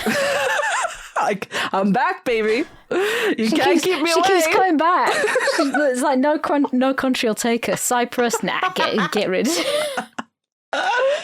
Oh, it's just one of those movies. That, The Substance are on my shit list, and Drive on my shit list. Right. I can't think of any other ones, but it's just one of the... I'm sure you have them, and I'm sure loads of people have them. Yeah. Where you're just like, you got really, a vendetta. Like, offensive. Yeah. Just makes me feel a certain way. I feel angry having watched it. Yeah. Usually it's water off of a duck's back. If it's a bad film, I'm like, whatever, it's a bad film. But yeah, there's just some movies that feels personal to me. That's personal. Yeah. Get fucked. You're wasting my life. Yeah. Oh, sorry for the tangent. I just had to. I love these tangents. Look, I'm excited for the next one. It's what keeps me going, man. I'm just like, oh, what's gonna happen next? G's ADHD brain is keeping me excited for what's happening. I know. Simon never used to really like the tangents. He used to go, unsubscribe. Well, listen, when Simon wants to resubscribe to YOMP, then he can unsubscribe once again from our chats. But until that day, he's going to come back, by the way. This isn't just... He's not falling out with us. Promise. It wasn't a personal vendetta again because I said that I hated Guardians of the Galaxy and it's his favourite film. Can you imagine? That was the straw that broke the camel's back. Do you think he's going to watch the Minecraft movie? Because he loves Minecraft. Maybe, yeah. I think he loves Minecraft more than he loves us. Yeah, I think eventually he will. He's kind of late to a lot of stuff, though. Like last night, he told us he watched Nile, Poirot, Death on the Nile movie, and that movie's like a couple years old now, I think. I don't even fucking remember when it happened. 2022. 2022. I don't usually watch things when they come out, and there's things that I look at and I think that movie is going to be so me, and then I buy the Blu-ray and then it's still wrapped in plastic on the shelf. Oh my god. I'm the worst. There's not a lot of good movies, I'll say that much. I don't know, there's not a lot recently that I've been like, I still haven't seen Joker, the second one. No, and that's something that you really love. I mean, I liked the first one. It was all right. I think people jerked it off a little too much.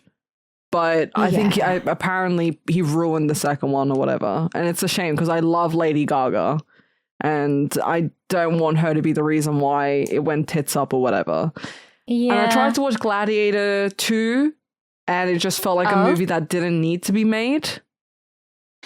You're gonna be so happy that when I went to my mom's recently and Rosie's, we were watching Disney movies the whole time because my mom got a new TV and I was there for 10 fucking minutes. As soon as I turned up, I was doing tech support for her. Classic. I was setting up all of her TVs.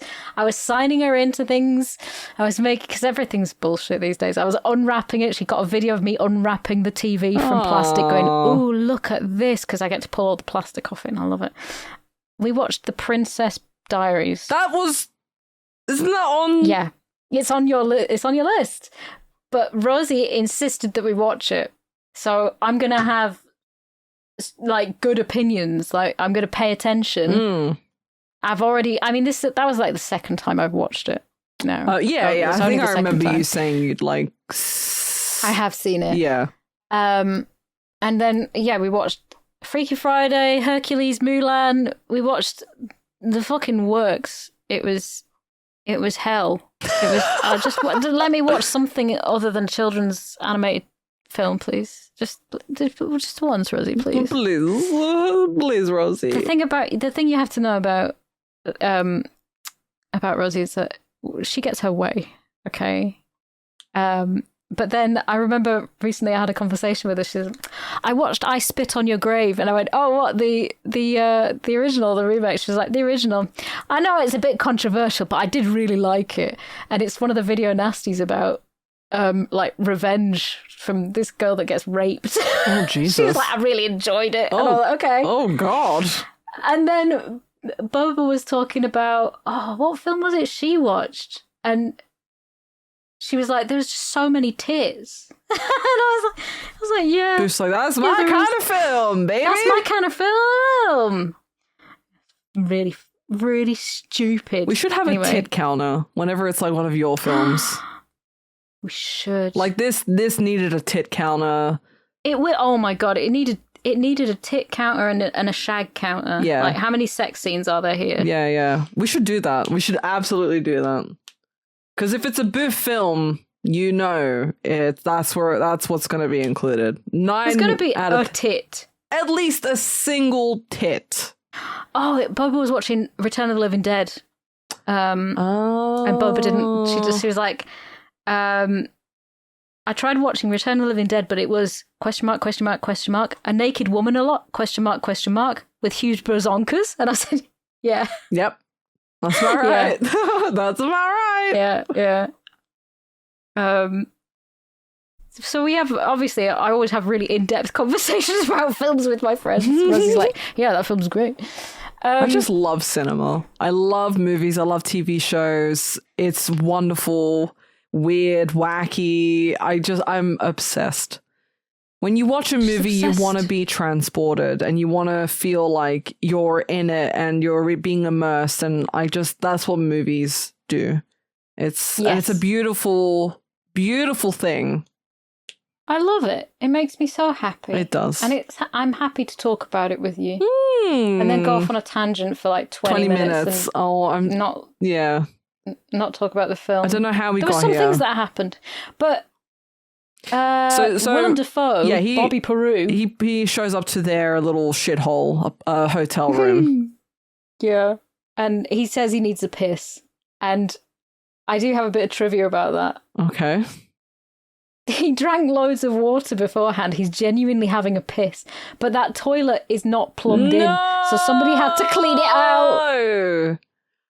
Oh, that's awful. Even he remarks on how it stinks in this room. Oh. And then he starts coming onto her. And she's like, I don't think so. So then he gets a bit more forward about everything. And he gets all up in her face and says, whisper fuck me and I'll go. And he keeps saying it to her. And he's fondling her and stuff. And I get the impression that she kind of almost likes it because her hand does the thing like when she's in bed with Sailor. Oh no, she definitely liked it. She was moaning. He was caressing her nipple, and it was very weird. Very weird. I'm not going to do it into the ASMR that he was doing it, but his lips and his mouth. Oh God. They're just like in the Nightmare Before Christmas. You know that fucking professor, man? Yeah. His lips and his teeth are exactly the same as a fucking puppet. Literally. Awful. Gross. Ugh. So then he leaves and he's just like, bye. Yeah, it's like, oh, maybe another time. See ya. Bye-bye. Bye-bye now. Bye-bye now. And then she starts clicking her heels together. She's wearing red shoes. She's wearing the ruby slippers. Those shoes are horrendous. There's no place like home. Yeah. She ain't in Kansas anymore. And Bobby bloody Peru. He is this like does he go out to the bar? No. Before? So he finds Sailor. Sailor's, I think, working on the car, I think. Yeah, he's changing the oil. Yeah, tuning it up a bit, and then they're driving back. I don't know where his car is. I don't know why they're in the same car. I can't remember. And then Lulu is like having a fucking meltdown in front of the mirror. She's crying. Yeah. Shaking. There's like a scene after that of Sailor's face being warped because they're like sat at the bar. Yeah, that's it. They go to the bar and Bobby Peru's like, I've got this job, right? And it's a 2-man job. We can take it. We can handle it. And he's wasted. He's been drinking. And he's like, nah, man, I don't want to do it. And he's like, no, it's fine. And you know, she's in a family way. And he's like, how did you know that? And he's like, well, you know, it's a bit of money would do you good. You could go anywhere with $2,000 or whatever. And convincing him basically to do this job. And she's not happy about that. And then he comes home and he goes to bed and he keeps his socks on, but he's got these really strange underpants. I'm trying to remember. You mean you're talking about Sailor? Yeah. I'm trying to remember. Wait, yeah, he takes off it. Oh, yeah, he does. They're like boxers. No, they're not like boxers. It's almost like tanga pants. Tanga pants are a very 90s thing. Do you remember wearing tanga pants? Yeah. They just had like the elastic on the sides and just. They're almost like women's briefs, but like. Yeah. But more space at the front for cocker and ball. Cocker and ball. Which is good because, you know, gotta have breathe. space. Gotta breathe. Gotta give them some space. There's that give the boys room to move. There's that hand gesture again. So when Sailor is talking to Bobby, there's the crystal ball thing and there's the hand that like hovers over it again. So brilliant. I guess that's like her mom. Marietta. Well, I think the nails are very similar, you see. The nails are similar, but her nail color changes throughout the film. Yeah, but the shape of them is quite specific. Yeah, they are. They look like, I can't tell. I was trying to figure out if they were press-ons. They kind of seem like it. Yeah. In a way, but they're very 80s, 90s for sure. Yeah. Anyway, Lula's not happy. She just wants, and Sailor's like, fuck off, shoot him. And he goes to sleep. And he's going to do this job. We see that Bobby Peru is seeing Perdita. He goes to meet, no, it's not Bobby Peru. Is it Bobby Peru? Yeah. Bobby goes. Yeah, no, I figured it out. Bobby goes to see Perdita because he's got the contract to kill Sailor, and this is where it's all going. Yeah. So he was basically he's got to do the hit, and it's like, well, what if we just stage a robbery gone wrong? You know? Yeah. Yeah, I remember this part. Yeah, and they all like meet up the next day. Perdita's there, and then they head over to the bank. Lulu's still at the hotel room, just fucking lying on the bed, staring off into the distance, and then She eventually cries. She eventually cries, as all women do, because they're hysterical. And then at which point does he tell Lula that he was there when her daddy died? was on the drive at some point, and I completely skipped it. No, I'm pretty sure it was when they were in bed, and she's like, "I don't like what you're saying to me right now," or something like that. I'm pretty sure it was like when they were in bed, and they were talking about the pregnancy as well. Yeah, and he was like, "I have a secret," and it's like he was the driver for Santos when Santos killed her dad. Yeah. Set fire to it. So, and her mom knew that he was there, so obviously wants to get rid of Sailor. Yeah. Because she's a murderer. And he knows that. So that's when he got too close to the fire. Yeah. So this is why he got a hit out on him. So this is why she's so obsessed with trying to get rid of Sailor. Yeah. She doesn't like him, but she also wants to fuck him for some reason. So I'm like, okay. Well, yeah. I mean, it's kind of weird. Schizophrenic. She calls him a piece of shit, and then there's a shot like at the beginning of the film of a toilet bowl, and I'm like, lol. Lol. So he goes to do this robbery. They got a pair of tights over their head. Oh yeah, it's good. Why did robbers think that that's a good disguise? You can still see, like, the face is kind of distorted a little bit, but not really. Well, especially not if Bobby Peru's. He's very... Yeah. You know, like, it's him. It's him. Yeah. There's no way. I don't know. It's bizarre. There's that... Do you remember that guy? There was one guy that covered his face in lemon juice because he heard that it was, like, invisible ink, and he thought it'd make him invisible. Oh, my... There was another guy that just drew on his face with Sharpie. Robbers, geniuses. Absolute geniuses of the world. So they do this hold up at the bank, and Bobby shoots the two tellers, right? Well, no, everything goes well. They get the money, and then out of nowhere, Bobby decides to shoot one of the tellers, like, for no reason. Like, he didn't have to do it, He didn't have to do that. And then Sailor is like, Bobby! Starts yelling at him. He's really upset by this, yeah. Understandably. I mean, yeah. He's very upset, yeah.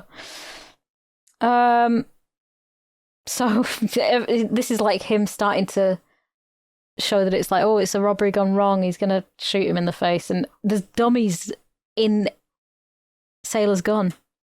Yeah. Oh, no. Yeah, it's giving him a dead. But the police have already shown up. They're already there. They're like looking at Perdita going, what the fuck are you doing here? You weird bitch. Yeah, never seen you here before, and just like asking her a whole bunch of questions. I remember, like, in the lead up to this scene, Joe was like, "Oh God, I remember what happens to Willem Dafoe's character," and I was like, "Huh?" It's so good. Yeah.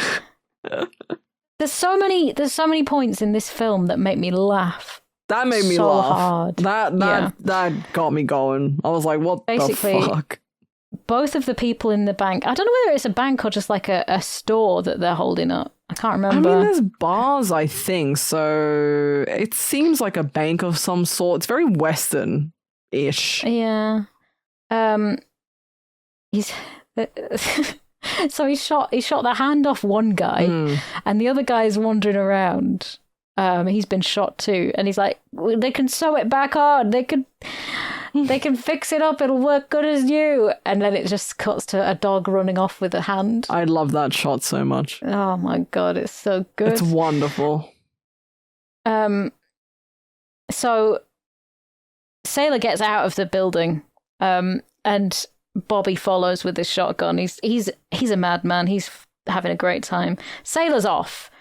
And as soon as Bobby leaves, Sailor's down on the ground. He knows what to do. And Bobby gets shot by the policeman a few times. Like, really, he's full of lead. And the policeman's shooting. He can't really... You can tell he can't act that he's shooting.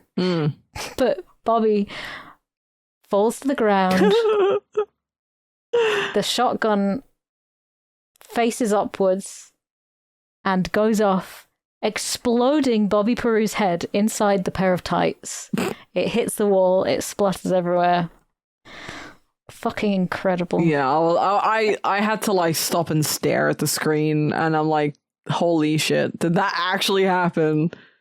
Brilliant, innit? And then Sailor's like, that poor bastard. That poor bastard. Like, he's still feeling for this horrible bloke. Yeah. And Sailor goes to jail Again. And Lula's screaming for him, and she's eating her candy necklace that she got him, the 40 different flavors. And her mum and Santos show up to take her home. What about that weird little guy with the carrier bag, though, that's trying to talk to her? Yeah, the old guy with the plastic bag. Yeah. Hey, where is it? And he's just like, she's ignoring him. Fair. But yeah, they want to take her home, and she's really upset, and she writes him a letter, doesn't she?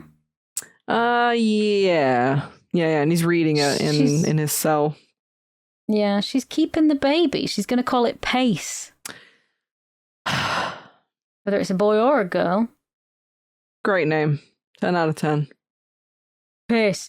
I mean, you do, again, it's another very, very memorable name. It is, actually. Yeah, I can't get annoyed because all the names in the film have been fucking strange. So, but I'm just so, like, in today's day and age, some of the names that some, like, celebrities come up with and some, millennials come up with, and you're just like, why? Why? I've got a list. I've got my list of cat names. Yeah. Well, I'm always adding to it. I'm always adding to it. Pace is not on the list, but there's there's like creme brulee. Oh, I like love that. Beautiful name. Kelp. These are all things that I would be happy to call my child, my son or daughter. Submarie. I love Submarie. Ricky. We all live in the yellow submarine. Hamala Panderson. Oh. Goblin. It's a double barrel name there. Goblin. I love Goblin. This is one of my favourites. Hunky Dorian. Oh. He's always happy. You'd always abbreviate it to Hunk or Hunky. I was reading about there was at least two men, two boys that were called Gandalf. Uh-huh. And that's their genuine name. They were called Gandalf. I'm not surprised. It's like the people... And they went by their middle name because, it was embarrassing. Well, it's like the people who called their babies fucking Daenerys. And, Khaleesi. And it's like, really, fellas? Really? Really, fella? Really? We're doing this? It's, Pace, though. It's not... I've heard worse. Yeah, I've heard worse, but it's... Like, again, there's so many weird names in the movie, so it's not that weird. I prefer the name Sailor. That's going on my list. I do like Sailor, yeah. Sailor. It's cute. Very cute. So she's like, I can't believe Pace will be nearly 6 when you get out of jail. 'Cause she's keeping him. And she's writing to him all the time. And 5 years, 10 months, whatever later... we see that she's looking fucking fantastic. Yeah. She's got lovely hair. Don't know where her mother is in relation to her. She's got this lovely posh house, and her mother's a drunk. She's crying. Nothing's changed. Nothing's changed. And she's like, don't you fucking do it. Don't go and pick him up. And she's like, nah, fuck you. So she throws her drink on a photo of her mum. Framed photo. And I love that, like, at the end of that, the photo sort of dissolves, like in The Wizard of Oz. Yeah. Yeah. At the end of the movie, it does. Yeah. Yeah. So she goes to pick him up, and there's an accident on the road. There's another car accident, you see, and she's protecting her son from seeing it. She wasn't protected when she... saw a car crash. She wasn't protected from anything in her life. She's really looking after her son for this. And you see Sailor, he's waiting at the train station. He's got his snakeskin jacket and he's got a little toy lion, and I love it. Hmm. That's so fucking cute. Reminds me And of he Con sees- Air. Yes. Oh, what a fucking film! I think, like, honestly, Nicolas Cage movies are. I love him. He's such a he's a fantastic. maniac. He's just so Yeah. fantastic. I haven't got a bad word to say about him. I think he's great. No, he really is. He's such a joy to watch. He's just one of those actors. So he sees her. He sees Pierce. Pierce is this little shithead. I don't know. Looks weird, and it shakes his hand and gives him the lion, which is nice. And she's driving him back, and she has a little bit of a mentee bee, as it were. She has a bit of a cry, and he's like, "No, you know what? He doesn't know me. You know, you're better off without me. You're doing great." And he starts walking off, and we see people approaching him from all sides. She's upset. She doesn't want him to leave, but we see a gang approach him, and he lights up a cigarette, and he calls them a homophobic slur. He says, "What do you want?" And they just deck him. Yeah. And then it cuts to the good witch floating down from a bubble, and it's so beautiful. The lighting, the effects, and it's Laura Palmer. It's what's her name? I didn't even realize it was Laura. I knew you'd notice when I said Laura Palmer. I've forgotten her actual fucking name. Cheryl Lee. I always confuse Cheryl Lee and Sherry Lynn Fenn. I mean, fucking A, they're pretty close and sound. Yeah, no, I agree. I like this effect. It's so as he's lying on the floor, there's like a water effect behind him, and then the glowing purple flashing. I loved it. Yeah, it's so lovely. Yeah, it's beautiful. And I've often wanted to try and get that water effect all the time. I love that water effect in my studio because it's beautiful. You probably could. You could make it like transparent and. So what you do is you just shine the spotlights through a fish tank or a plate of water, and it reflects and stuff, which is how it's likely done. But it's not something that I can just have in my house all the time. You could get like a light, right? Like a light. I guess I could. Maybe there's like a water. I bet it's expensive. You can get the fake ones, which they're fine, but they're not quite as nice because the randomness of ripples of water. Yeah, I think there should be. Yeah, I mean, I'm gonna look that up. I got like a light for Christmas, and it was like a space effect light. Was it like a projector? Yeah, almost? yeah, but it's like a little spaceman, and it projects onto the ceiling, and it's like a nice little.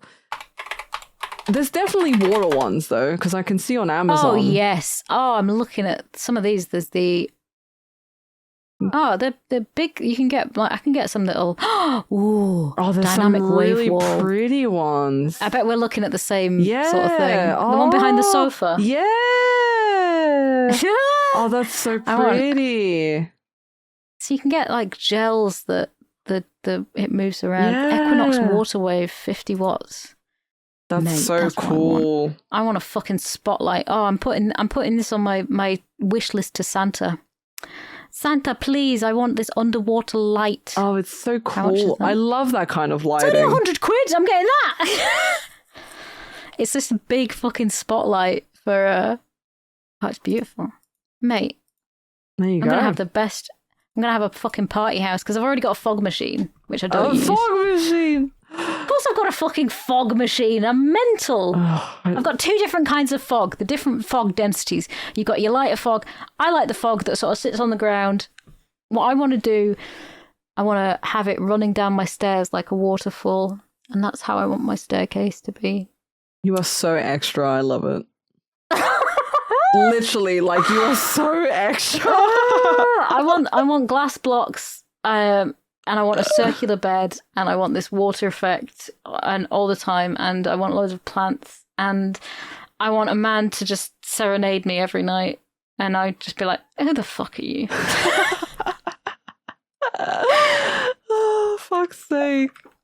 I have Her house is a my set. specific things. Her entire house is just a set. It's got fog, water, ripples on the walls. I mean, why not, you know? It's beautiful. Live your best life, queen. Live your best life, right? And if you want to have spotlights I mean, people have those fucking hue bulbs in purple outside their house or whatever. They have their houses lit up. Christ. They have everything's grey or shiny. They have the lights underneath the cabinets that make it look like a fucking, you know, like cars that have neons. I'd have that on my car. I would. I 100% would. Also, look at the video for this lamp, by the way. Like, to see the effect, not just the pictures. Not just the picture. Oh. So you can actually see it. And look it up. Oh, it's so pretty. I like the way we're just looking at this going, wow. Pretty lights. I got a jellyfish lamp for like Christmas. I saw that. Oh, it's beautiful. I love it. It's not real jellyfish, by the way, guys. It's fake jellyfish. It's fine. Yeah. But it's not mean. It's wonderful. And I love it so much. I really love it. Cute. Yeah. And a lava lamp. Yeah, I got my dad one of the jellyfish ones for his Christmas because he loves lights. We used to, I think this is where I get my love of lamps from. We used to have these Mathmos lights that were like colour changing back before hue was a thing. Yeah. Fucking brilliant. Loved it. My dad's house always has been a bit extra as well, you see. I wonder where you get it from. I wonder. We're an eccentric family. An eccentric family. Da-da-da-da. So what does the good witch say to him, G? Don't know. I don't remember. I kind of tuned out. I was looking at the ripple effects and the beautiful lights, and I was like, wow, she's so pretty. But like afterwards he gets up and he's like, I know what I have to do or something, and then she's saying basically like don't let love get away. Yeah, you know, she loves you, Sailor. Don't lose it, don't miss out on this. Yeah. So starts running. He stands up and he says, I want to apologize to you gentlemen for calling you calling you a slur. Yeah. And I want to thank you as well. It's something like that. Yeah. And then he starts running off. Yeah, starts running on top of the cars. Oh, G-Star Games. I found this fucking... the Eurolight WF-40 water effect. Mate, every time we're talking about this movie, the DVD logo hits the corner and then we go back to the lights. We just go back to the lights. Oh, is this the lamp? Is this the one? Put some pretty lights in front of us and we just go, oh my God. Oh, wow. Like, I love built-in effect wheels. Wow. So, isn't it lovely? Holy fucking shit. That with my fog my fog machine. I love that I fucking live in this tiny little house in England. I'm just gonna have this room. You should see what my office looks like from the outside at nighttime, because I've got all this. It looks actually quite nice because I put like. I bet it looks incredible. Yeah. But if you looked at it like on the street, you'd be like, "What the fuck?" You can just spot G's house from a mile away because it's just lit up in pink and purple. It actually the whole thing is just gorgeous. It's pink and purple and red. And these are your colours. I love those colours a lot. Yeah, they suit you. Also, I've only just discovered recently what my favourite colour is. It took me years and years and years of my life, but I finally figured it out. Right. Listen, it is an important thing to figure out. Just because it's taken you 30 years is fine. Yeah. You know? Because it's a big question when somebody asks you, what's your favourite colour? I could never give a proper I don't answer. Actually fucking know. Yeah. So what is it, G? It's like, I guess, pastel purple or like a lilac purple. Ooh, you're going to have to send me the hex code because I want to know exactly. Because I've got various items in my office that are that colour and I'm like, wait a minute. I'm noticing a just trend happened. here. Yeah, it just kind of happened, right? Yeah, I just clicked the other day and I was like, oh my God, I think this is my favorite color. That's wonderful. What about you? That is beautiful. Do you actually have one? I think I do. It sort of changes, but pastel purple has always been It's so beautiful. a really pretty one. Yeah. When I was younger, it was neon pinky orange. Okay. That's nice. And yeah, I like that. yeah. And I had my hair done that colour as well, so it was really fucking bright. But these days, like, if we're just going for basics, I say green, like a light green. Yeah, light green's nice. Yeah. But then I look at everything that I do, and it's also in the bisexual pink and purple lighting in it. Yeah. It just works, man. I don't know. I'm drawn to it like a like a moth. I like a moth to a flame. It's a beautiful I'm just like LED lamp. There's so many lovely colours. Look at this picture of a cat. No, wait. I'll show you in a bit. We'll finish this podcast. It's a really good picture of a cat. Holy shit! This is what I mean. Like, I love this sort of pinky colour as well. Like, oh, that's pretty. Isn't it a gorgeous picture? Yeah, it's a that's picture pinky by orange. Johanna O'Donnell, and I really love that. That's nice. Anyway, this film. He's like, he gets up and he runs to find Lulu. What's her face and the kid, Lulu and Pace. And there's another car accident, you see. There's a car that's smashed into like a lamppost, I think, on the way. And that's why everybody's stuck in traffic. Oh, yeah, you're right. Yeah, then he starts running on the top of the cars. Yeah, and I think this is great. It's fantastic. And then he meets her and he sings... He finally sings the song that she always wanted. He's got this big fucking bulbous nose. Oh, yeah, the nose, the prosthetic nose, because he got beat up. Fucking great. That's so good. Mm-hmm. And that's how the credits roll. And I love it.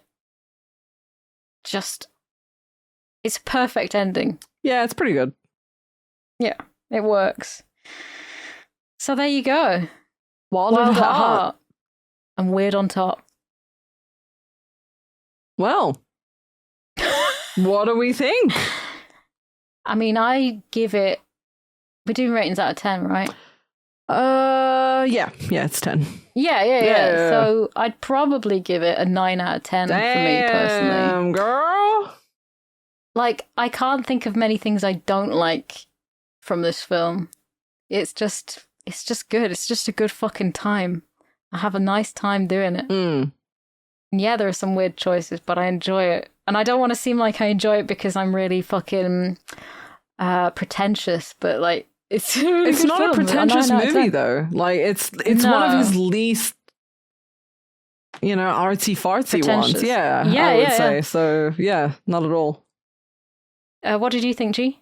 I don't know. I like it, but it's just not a film that I would give a high rating to. Yeah. I love the way he films, and I love the shots and how artistic he is and how wacky the characters are and how wacky the scenes play out. But it's like you say, it's a nothing film. Not that there's anything wrong with that, but it's just something that you don't rate highly. It's one of my... in terms of... Yeah, because I like so many of his other ones. So as this stands amongst the other ones, it's probably one of my least favorites because the other ones are so great. Yeah. So probably... I guess I don't really compare the two. I'm like looking at this film in a vacuum. Yeah. I'm looking at this film in a vacuum and going, this is my 9 out of 10, but I understand where you get to your point from. Yeah, it's got a lot of really good things that I like about it, but it's not enough for me to give it like a high enough rating. Because like I said, I admire, like, the acting is great, it's wacky, it's weird, it's very Lynch, and there's a lot of great shots, but there's just I think it was longer than it needed to be as well. Yeah, it kind of loses a few points. So I don't know, like a 6 maybe. That's still pretty good. Yeah. A 6 isn't bad. in comparison. Like, yeah, I think a 6 is reasonable. Still a good movie. I would still recommend this to anyone. It's still a good film. 100%. And I like, it's one of the more digestible David Lynch films, even though we went off on a lot of tangents today. Oh, such a good tangent. So many. Such a good one. Such a good one. So a little bit of trivia. Of course, that snakeskin jacket is his own. Classic. Willem Dafoe having a piss is real. Yep. During filming, Laura Dern passed out when David Lynch asked her to smoke 4 cigarettes at once. Ooh. Which is, I mean, yeah, I'd fucking pass out as well. People didn't like it in the test screening.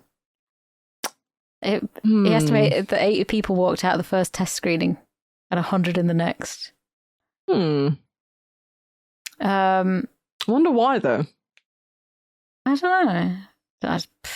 Some people just don't really. I mean, if you're used to a certain type of film, it can be quite jarring. Yeah, I guess. Yeah, I guess so. David Lynch wanted them to do a lot of sex scenes, so he sent them off on a trip together. He sent them off on a little road trip from Los Angeles to Las Vegas, just to get to know each other, and they had a really nice time. Oh, so they just drove. They drove through the desert, getting to know each other. Wholesome. So that it was good. So it was completed one day before it debuted at the 1990 Cannes Festival. So did you know it was Crispin Glover that was the weirdo that had the cockroach on his bum? I saw his name in the credits. Crispin. That's him. Yeah, I did. He was in Back to the Future, and he was also in. It's Wait, Crispin Glover. Oh yeah, he's got a. Oh, I've forgotten his. Yeah, he's done loads of stuff. He's great. I really, really like him. It was. Was it Halloween? One of the Halloweens or one of the Friday the 13th? I get the two really confused all the time. I'm really sorry. He was in Back to the Future. Yes. Hot Tub Time Machine, which is whatever. I don't. He's the weirdo in Charlie's Angels. He's the weirdo in Charlie's Angels. He's the one who pulls their hair out and sniffs it and gets really weird about it. Oh, yeah. I thought I recognized him. Oh, yeah, Friday the 13th he was in. That's the one. Yeah. So I get the two confused, and I'm going to be told off really badly by you got face blindness. It's fine. I've got face blindness. I've got movie blindness now. Great. But yeah, so it didn't. I mean, I don't know. Would you like to talk about the? Yeah. The Budge. The Budge. So the Budge was 9.5 million, and it earned. Fucking hell! I know, right? And it earned 14.6 million. So nice. Decent enough. Decent. Yeah. Decent enough. I really enjoyed that. And like I said, I'm adding to my list Napoleon Dynamite. Oh, yeah.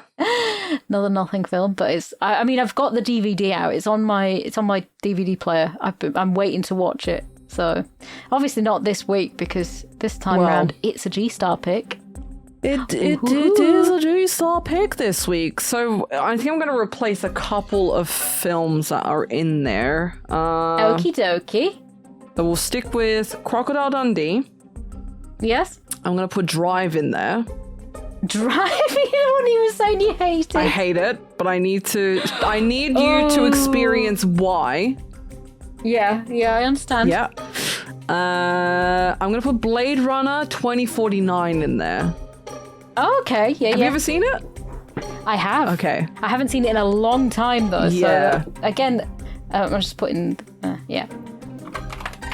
So we've got Drive and Blade Runner 2049. And I think those are the only two I've changed. I think so. So we've got 1, 2, 3, 4, 5, 6. Yeah, you're good. Cool. It's a 3! Oh, it's a 3. Okay, so which one's that? That is Shutter Island. Ooh! another one which I haven't seen in a very long time. So this is going to be interesting. It is. It's such a shame that you know the twist, though, because it's such an interesting twist. I don't know whether I know the twist because it's been such a long time, and I remember Leo DiCaprio. Oh, your favorite! I don't remember much else. Your favorite, Leo DiCaprio. G-Star goes for the big one. She's like, is it got Al Pacino in it? Has it got Leo DiCaprio? Has it got Hugh Jackman? The three. So what did you call him? Gammon head. Gammon, Mr. Big Gammon face. He's got a big face like fucking meat. Oh, poor Mr. Gammon head.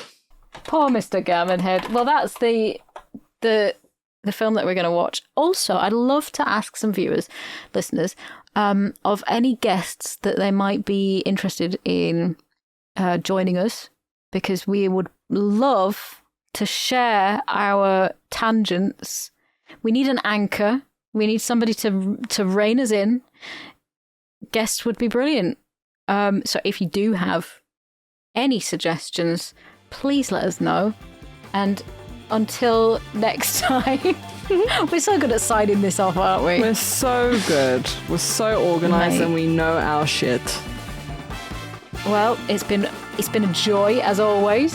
Thank you for this wonderful pick and another wonderful episode. Thank you, G-Star Games. Oh, and we'll see you next time. Goodbye. Bye. Thank you for listening to YOMP this week. I would like to shout out our wonderful executive producers, the Giga Yompers. Let's give it up for Lawrence, Scott, I'm a Robot, Luck, and Enki. You guys are brilliant. Without you guys, we can't do what we do. Well, we could, but we'd be very sad. We've got a bonus episode coming out. I've just posted on the Patreon. At time of recording, I've just posted on the Patreon that you can submit your questions, topics, whatever. You can write whatever you want. You can submit them to yompcast@gmail.com. We will talk about them. We will put out a bonus episode that is available to the second tier Yompers and up. So I think it's like, what are they called? The Pog Yompers and the Giga Yompers. So if you'd like to submit anything to yompcast@gmail.com, we'd love to hear your thoughts, your questions, your ponderings, your themes. We'll see you next time.